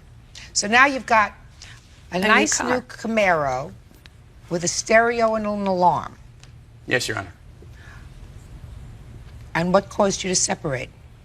Her story is pretty well to the point. There's a few things that are just kind of a little iffy on that. For one thing, the other car is a 76 Pontiac Firebird, not a Trans Am. There's a difference. Okay. And another thing, the part about getting a job never came up. Let's start about the part about the car. The car. Such a lie. The car. Okay. You Car. are such a liar. Car. Miss Why Creech. would I buy a Miss car Creech. if he had no job? Miss Creech. To pay me back. Such a liar. Are we done? No, we're Yeah, not done. Miss Creech. We're done. If you want to talk to him, you go outside. If you want to talk to me, you can stay here. Okay. Thank Is that you. fair? Sure. Thank you, Your Honor. You're welcome. 7 years of this. Anyway, what I'm saying is there was no contract. We went to get parts for my car. No contract with whom? Her and I. Let me have. You think that there should have been a contract No, between no, no, the no, two no, of you? no. There shouldn't have been a contract because there was no question in my mind that That what? That we were buying a car and it was going to be my car. She can't. Can you drive a stick? Just a second. Can you? She can't drive a stick, Your Honor. What does that got to Listen do to with me. anything? Listen to me. She said that you were buying this car because you were going to sell the old car that you had. That's perfectly correct. I know, because that's what you put in your answer. Right, but the thing is, there was no time that I was going to sell the car. I said, I'm going to sell the car, which doesn't mean I had a buyer for it. The car is for sale right now. The car's in Riverside. Just a second. The car has a for sale sign on it right now, Your Honor, in Riverside, at this young lady's house. Yeah. Okay? The Why car- do you think? And you have, so you have both cars. Yes. Just let me understand this. Let me just put on my thinking cap and understand this whole thing. You have the Pontiac, right? Correct, Your Honor. You have the Camaro. Correct, Your Honor. You have the stereo. Correct, Your Honor. You have the alarm. Correct, Your Honor. She has the Visa bill. Correct, Right, just Your a Honor. second. She has the Visa bill. She has the Visa bill. She has the check stub for $4,000 and fond memories of you. That's what she has. You think that that's fair? Your Honor. Your Honor, I know who I am. Do you think that that's fair? Judge Judy continues in a moment. Why did you break up, sir? I That's told my her point. either he goes or I go. Real cases, real people. Judge Judy. Thomas Daniels says his former live-in, Susan Creech, is mad because he left her after 8 years. Susan says he left with the Camaro she paid for. So how are we going to make it fair, sir? Well, if I can convince you that I... Order. You asked me a question earlier about... If you could convince me what? If I can convince you that there was no she bought this Friday we went and took a look at the car. We didn't talk about the car all weekend long. Monday she goes, you want to go and let's go and get your car. And I never mentioned it to her. Not one word did I say to her. Friday we talked about it. We discussed it. I said, I'll put the Firebird up for sale. Just a minute. Let's go back. Gotcha. Okay. Yeah. Gotcha. You said, you discussed it, and you said, I'll put the Firebird up for sale. Whatever we get to the Firebird, we can put towards this, and then we will pay it off. No. No. No. I said I would put the Firebird up for sale. For what? Huh? Well, I can't drive both cars, Your Honor. And what are we going to do with the money that you got from the Firebird? Okay. Oh, We not had a okay. joint. We had Not a joint. okay. We Answer had, my Your Honor, question. we had a joint account. Just a second. My checks went with her account. Her checks went in her account. Okay? She had all My the check, Visa just a cards. second. My checks, you just said, went with her account. You're damn right. And her check, Your Honor, I'm sorry. I'm sorry. my checks went in her account. And her checks went in Her account. her account. We had a joint account. Okay? So that all the checks went together. Right. Who had You were going to sell the Firebird and put it back in the joint account. Yes, Your Honor. That's okay. So that you have money to pay for the Visa, the $1,100 paying Very off the good. Visa, and all that stuff. Right? Just a minute. Am I right so far? Yes, Your Honor. Well, then you didn't sell the Firebird, and I am correct. She has the memories and the bills, and you have the cars and the stereo. Correct. So then what's the problem? Ms. Creech? Yes. I don't see, quite frankly, sir, that there's any problem. You bought this car, and there was an understanding, a 7-year relationship, there was an understanding that you were going to use this car together. Evidently, you did the driving. She was the passenger in the car most of the time when you traveled together. You were going to have one car. You were going to sell the Firebird. You were going to have the Camaro, right? She has her own car, Your Honor. That's true, but I also have my own vehicles, which I drive. She can't drive my car, Your Honor. She knew going into this deal, going into this proposition, that it was a stick, Your Honor. She can't drive a stick. He always buys cars that have sticks. Every single car they're my he's vehicles. ever owned.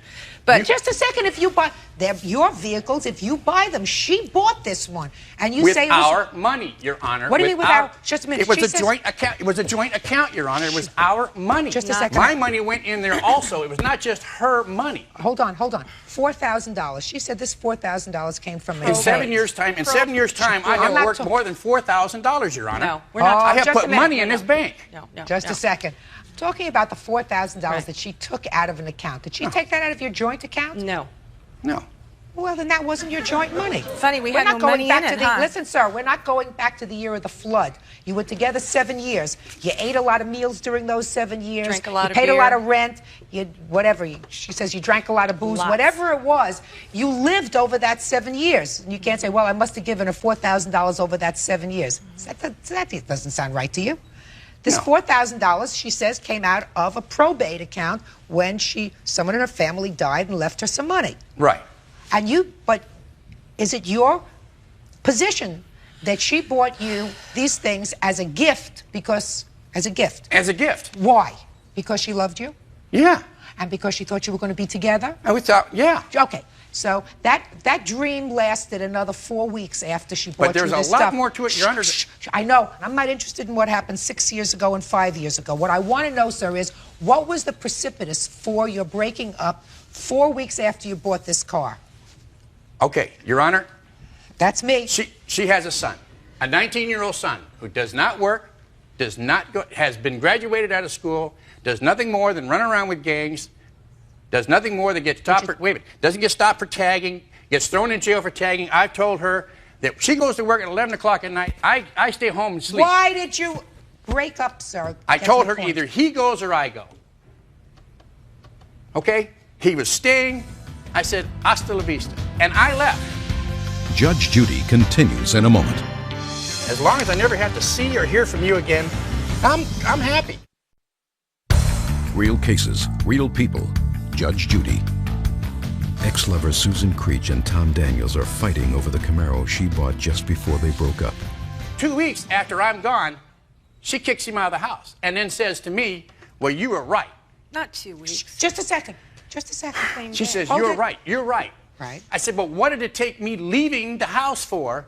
Because we've been fighting about it for months, literally months. And it got to the point where I just said, hey, I'm beating my head against the wall. I come home here and try and get a good night's sleep, and all I'm doing is listening to boom boxes at 2:30 in the morning. I'm not going to do it. I'm not going to go down there, and I got tired of threatening the kid. Okay? Doesn't prove that I'm a big man because I can threaten a 19-year-old kid. All right? I got tired of it. So why are you angry with her? Angry with her? Shh. Yeah, why are you angry with her? You gave her a choice. Because I gave her all the warnings in the world. Your Honor, I gave her all the warnings in the world. I said, look, either he goes or I go. I gave her 30 days. 30 days came and passed. I gave her 60. You have what children? was I going to do? You have children? Do I have children? Of my why own, yes. Why do you keep repeating Yes, my Your Honor, questions? I do. How old are your children, sir? 21, 27, and 16, I guess. What do you mean you guess? I don't see them. You don't see them? No. Why is that? I don't see my children. Well, that's not fair. Then let me suggest this to you, sir. It's very difficult for a parent, in this case a mother, to be faced with an ultimatum, even from a maid of 7 years, that says it's either your son or me. When you say you got 30 days to choose your son or me, even though he's a pain in the neck, listen, that's not an easy choice for a mother to make. She clearly cared for you. She cared enough for you, and she doesn't look like a lady who's got money coming out of every pore. So she clearly cared enough for you to go out and say, you want this car, you really like it, here's $4,000, I'm going to buy this car because I know it will make you happy if we have this car. And you also like a nice stereo in the car, I'm going to take money out for that too, so that you can have a nice stereo in the car. So she's clearly a lady who cared for you. But when you tell her, you got 30 days to choose between him or me, even if this son of hers is a real royal pain in the rump, which I believe he probably is. He was. Right? Because So was afterwards you told him out. It's not easy to accept that kind of ultimatum from anybody when it comes to a child. Well, the problem was, though, he had plenty of chances. He's done some really choice things in his life. I felt like I was giving everybody chances. But he's such a selfish person, he has to have everything to himself. You know what I'm saying? Well, it's not a very difficult decision to make. You left, you had been having problems, according to your statement, Mr. Daniels, for months with regard to this boy. So why did he take both cars? I'd like to know why. I wasn't planning on leaving one to have it trashed. Oh, come on. Oh, come on. How about the Mr. Daniels, how about the Mr. Firebird? Daniels. How about the Fiaro? How about the Fiaro? Who keyed the Fiaro? Me. Thank you. I'm going to leave a Pontiac sitting there by itself, Your Honor. Why would I? For this woman to key up again? Mr. Daniels, Doesn't make any Mr. sense. Daniels, It still wasn't her car. Why didn't you leave her the Camaro? Pardon me? Because he wanted Just a second. What word didn't you understand? I wanted the Camaro. Because Yeah, but just a... Good, You wanted the Camaro, Mr. Daniels, but she paid for it. But she paid for it. If you were leaving after 4 weeks, it seems to me a little disingenuous of you, sir, to leave and take a car that she had just purchased for you. Judge Judy is ready to rule.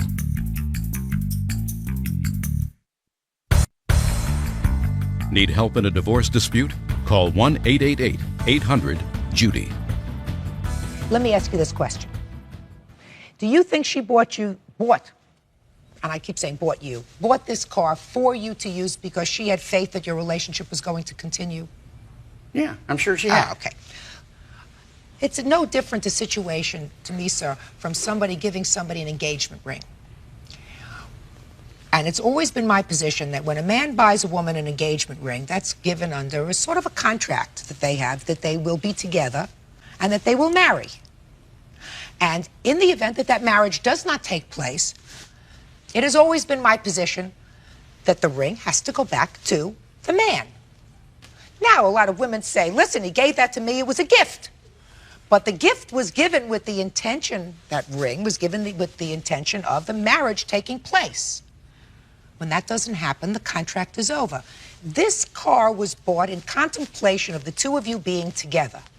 Maybe if you had been together for 20 years, I would say, well, you know, you were together for 20 years after you bought this car, so that was sort of fulfilled. But there is something that doesn't sit right with me here that you left in a month's time, taking the car, the stereo, as well as the alarm.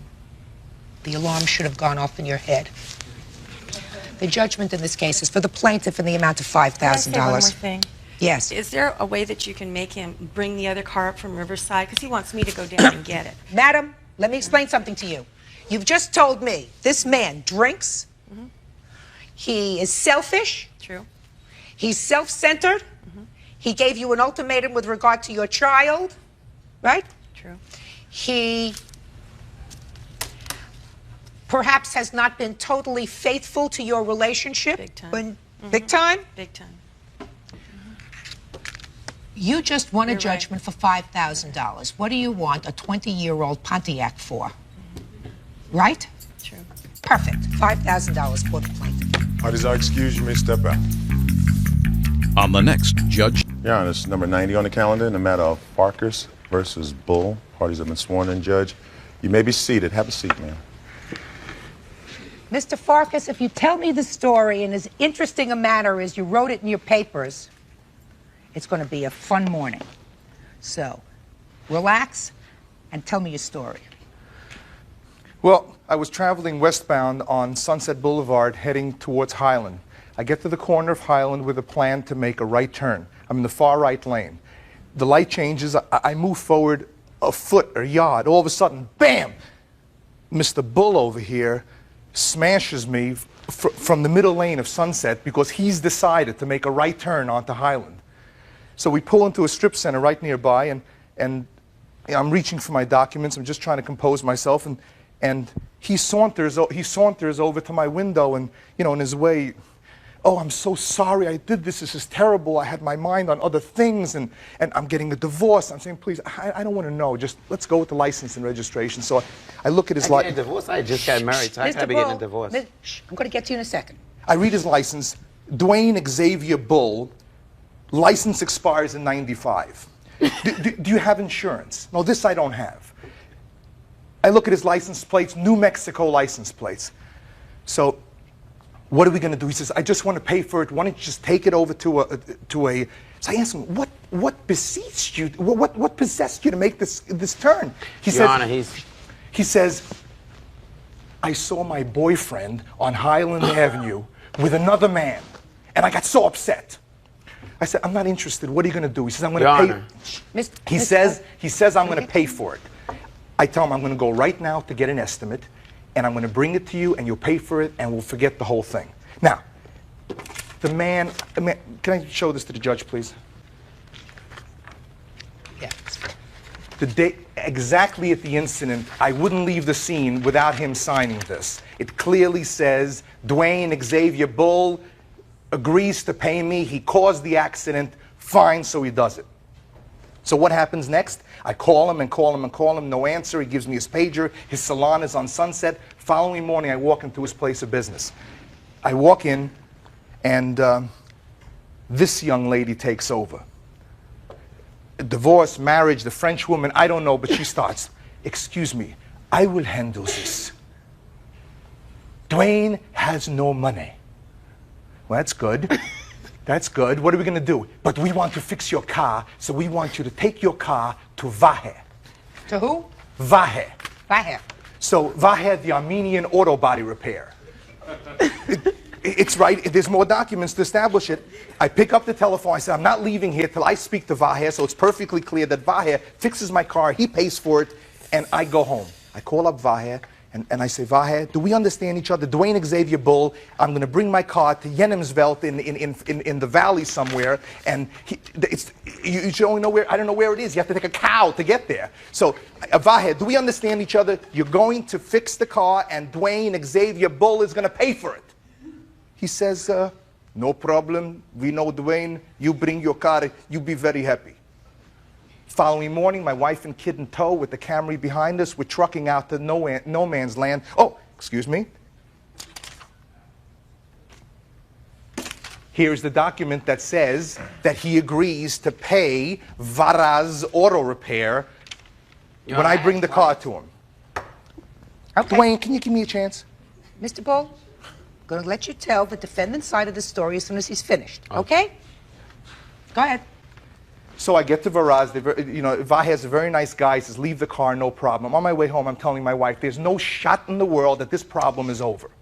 Sure enough, like clockwork, Vahe's boss calls me. "Bob, the Armenian." "Bob, we have a problem." "Of course we have a problem. Dwayne Bull didn't come to pay for the car." "Right." He says, "We agreed that he would just pay for the parts, and we'll give him time on the labor." The man doesn't come.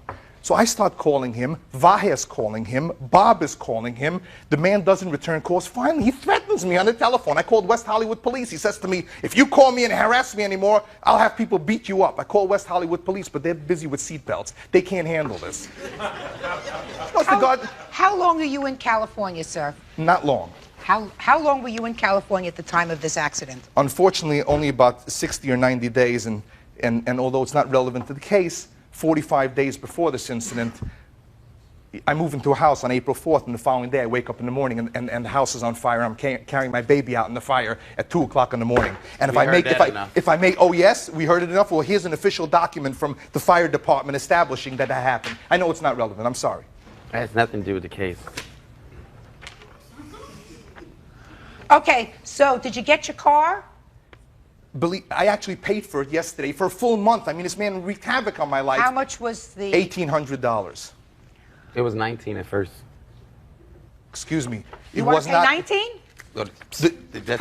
Excuse me. The day I came to him in his salon, I showed him the first estimate that I told him I would get was for 18 and change.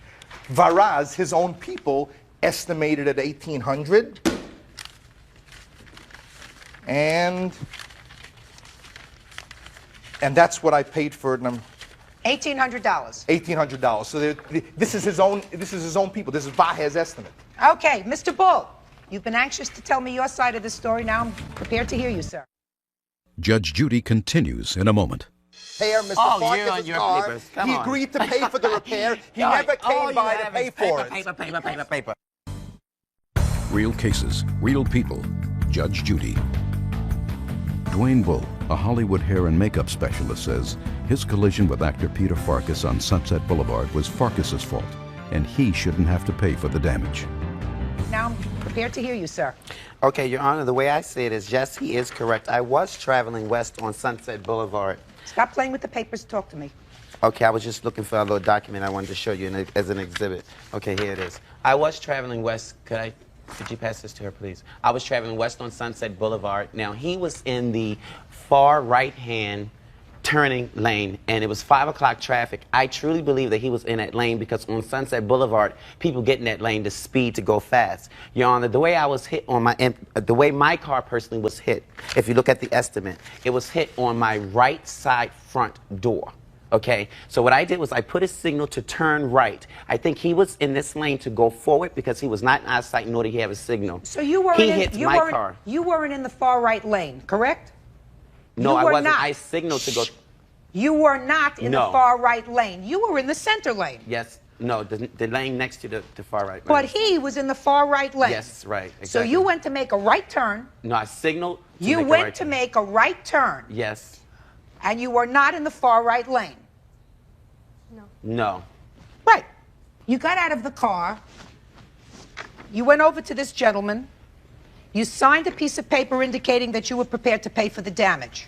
Right? Yes. I had not even had the car a day, okay? And yes, I was nervous because I did not have insurance. And yes, I was nervous. You didn't have insurance? I didn't have insurance and I didn't have a driver's license. That's right. Okay, so yes, I really was nervous. So you didn't want, listen to me. So I didn't want trouble with the police department. That's right. But not only that, he got personal with me. He asked me, was I gay, okay? And I responded, no, he was coming on to me at the time. And I played with the party too. Yes, I'm married, but of course I'm going to play into it because I didn't want the police. And I felt if he thought I was gay, then maybe he liked me. It's obvious. He's Nelly. Okay. Mr. Bull. Now he this comes. is true. I want you to stop talking. Listen to me. I'm going to ask questions. You're going to answer them. He came to your salon. Now, he got to Viha, the Armenian, through you. Is that correct? Yes. I'm being totally honest. I was nervous. That's the only reason I signed this paper. I did not want to go to jail. Okay? My wife told me, listen, this guy is at fault. He's in our business, and he's screaming, irate, loud. He's from New York. He's obnoxious. It's obvious he's obnoxious. Look at him. Okay? He calls on my phone repeatedly. He tells me about his house caught on fire, how his kids are hungry. He needs his van to transport his kids. All this irrelevant stuff while I have very important clients that are there. In fact, my wife is here. It's proof that I had a client that sit there in the chair when I disputed with him for 20 minutes in my business, screaming because he has no patience and he acts immature.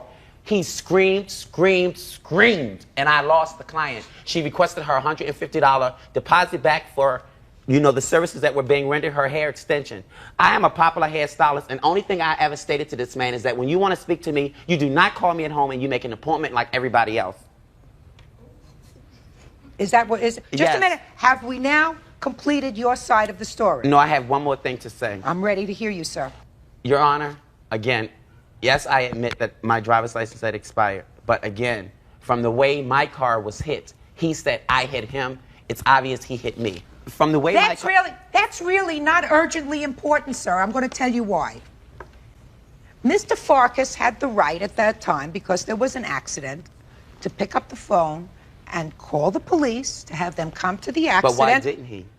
Why? Because I had... No, because you had problems with your license, too. I'm almost certain you did. You had some kind of problem. You looked at my license and said, you know, you're a typical Gemini.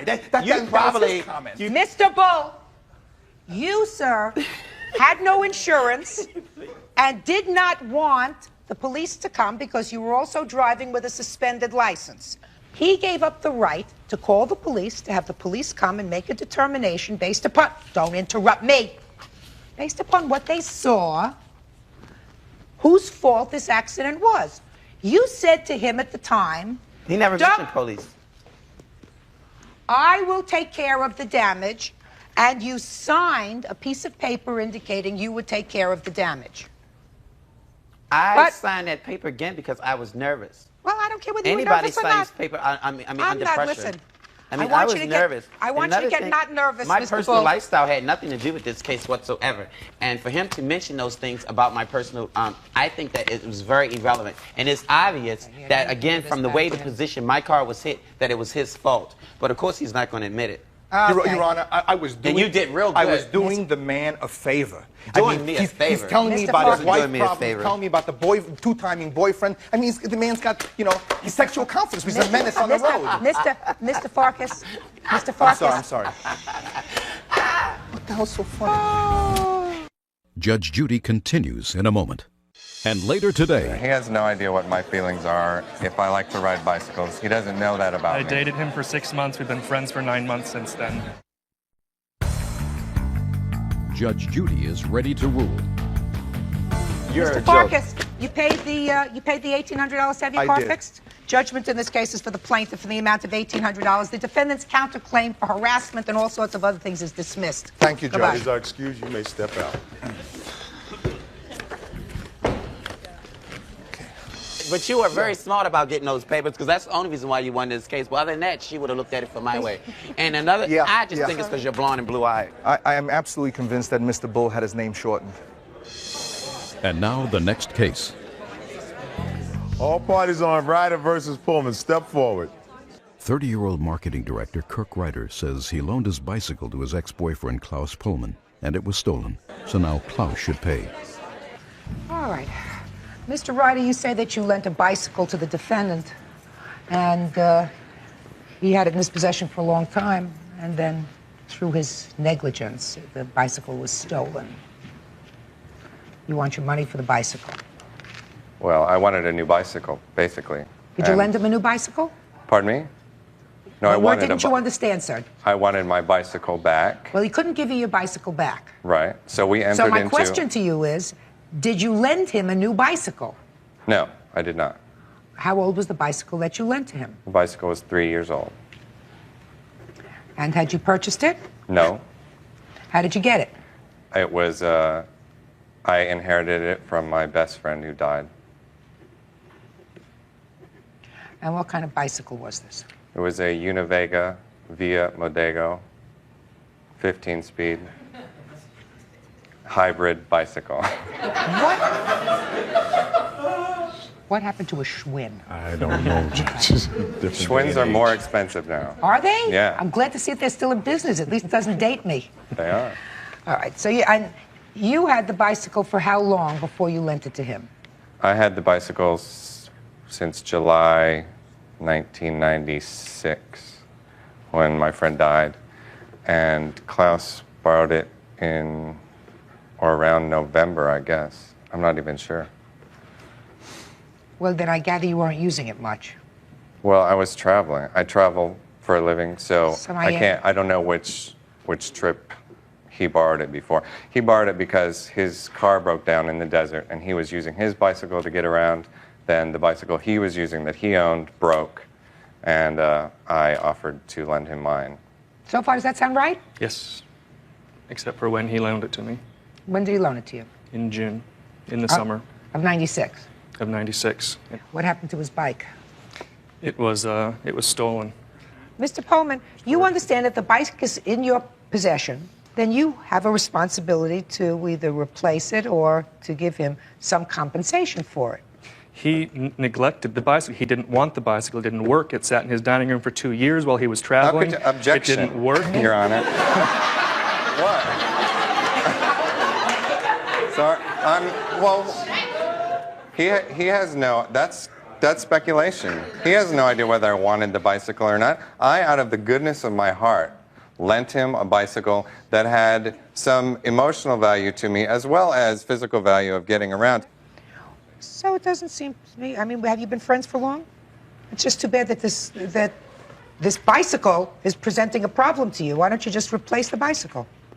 Because he didn't want the bicycle. He left it. I took care of it. I didn't neglect it. I locked it with my bike, with my roommate's bicycle. It was in my garage.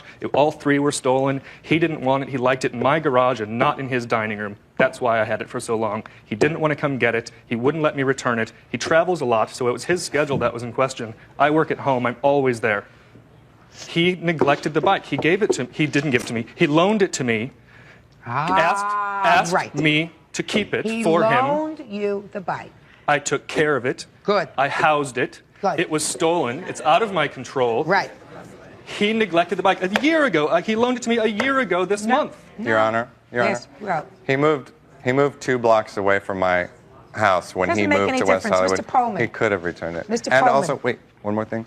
I believe that he did neglect the bike because I lent him the bike with a kryptonite lock, and he did not use that lock. He used a chain which could be cut easily. Judge Judy continues in a moment. Want justice? Call 1-888-800-JUDY. Kirk Ryder says his ex-boyfriend Klaus Pullman should pay for the bicycle he borrowed because it was stolen while in his possession. the only thing that I have to decide is on a value of this bicycle because you did not purchase it. To replace it is a problem because to replace it, what you're seeking is the full replacement value of the bike, which is, you say, $399 to replace a bike of similar quality. Is that what you indicated? Which is actually less than the bike that was stolen is valued at. Well, bicycles, listen to me, sir. Bicycles are not like diamonds. They don't appreciate in value. Oh, I know that. They depreciate in value. So if it had been bought for $500, it depreciates probably 50% in the first year that somebody has it. So then you're down to $250. That's after 1 year. So you're not going to get anywhere near what this bicycle would cost new. But you have to pay something to him, sir. You accepted it into your care. That's what we call almost a bailment. Even if he was storing it at your house and you agreed to accept it for storage, right, you have a certain responsibility towards it. You said something about this lock. It's a standard bicycle kryptonite lock. He loaned it to me with the bicycle, but he didn't loan me the key. So what'd you do with his lock? The lock is with the bicycle. It stayed with the bicycle. It has a holder for it. Okay. Which There's I a couldn't, lock. which There I was couldn't get off without a key. A tire pump and also a water bottle and cage. All accessories to the bike, which Mr. added Ryder, to the value. Mr. Ryder, stop getting so excited. It's a bicycle. It's a bicycle that you didn't ride and you didn't miss for a year. I did ride, Your Honor. You're irritating me. Listen to me. From the time you lent it to him until March of this year, according to your own statement, you really did not make a request for this bike. I made one request. Wait, so evidently No, it I wasn't made two. I made two. Evidently it wasn't something that was right at the forefront, the signpost on your face. You know, it was Well, just I didn't a piece. ride it because it wasn't in my possession. I had loaned it to a friend. That's why I was not riding the bicycle. And your friend is going to give you $150 that you can use towards purchasing a new bike. Judgment for the plaintiff in the amount of $150. That's all. Thank you, Your Honor. You may step out. Judge Judy continues in a moment. Hello, xin chào tất cả mọi người. Chào mọi người đã quay trở lại với kênh của mình. Ngày hôm nay thì sẽ hướng dẫn các bạn có một bức tranh công chúa mini nhé. Ôi, hết cả tranh đấy chứ.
No, no more.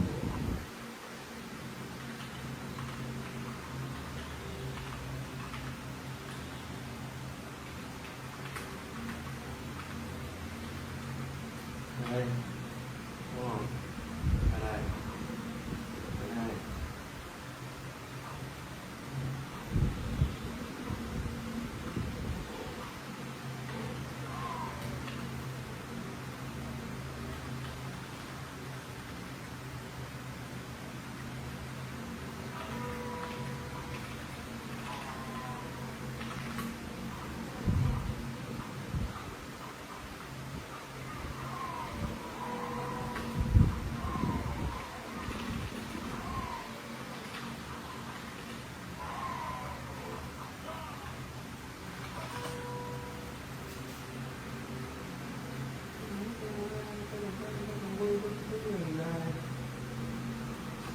Chúng ta sẽ về chung một nhà. Đó này, cái gì làm này?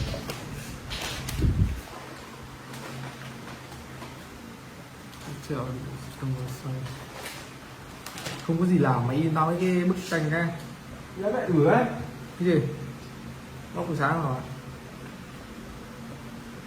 Ửa không?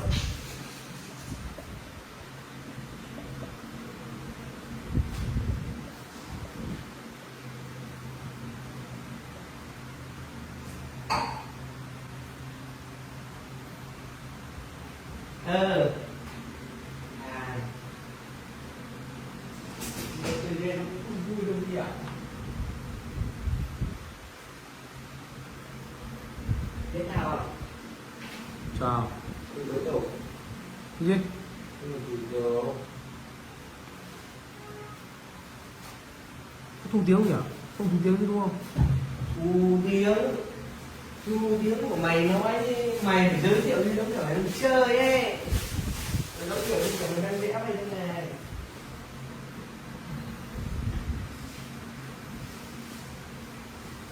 Ngồi đây không có được không nào? Nhưng mà như vẫn là thu tiếng. Có thể không mở mic của mình, không mấy đâu. Chơi PUBG thì có được không nhỉ? Ta chơi PUBG, tao chơi Liên Minh đâu, PUBG là tao pick được chơi. Trong tao nói vào ấy mà nó khỏe. Hoặc là chơi War Thunder, nhiều game không cần mic đó. Nhận luôn cả dịch vụ cày thuê nữa thì đẹp luôn. Một công đôi việc.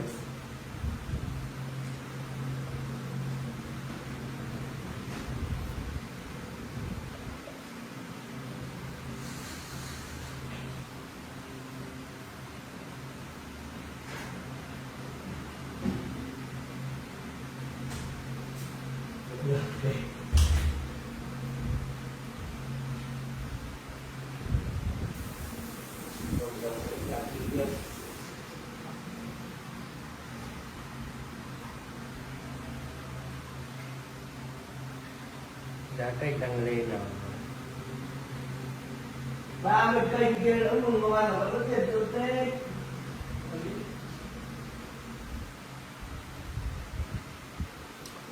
Thế là mình đã tô một hai bức tranh này.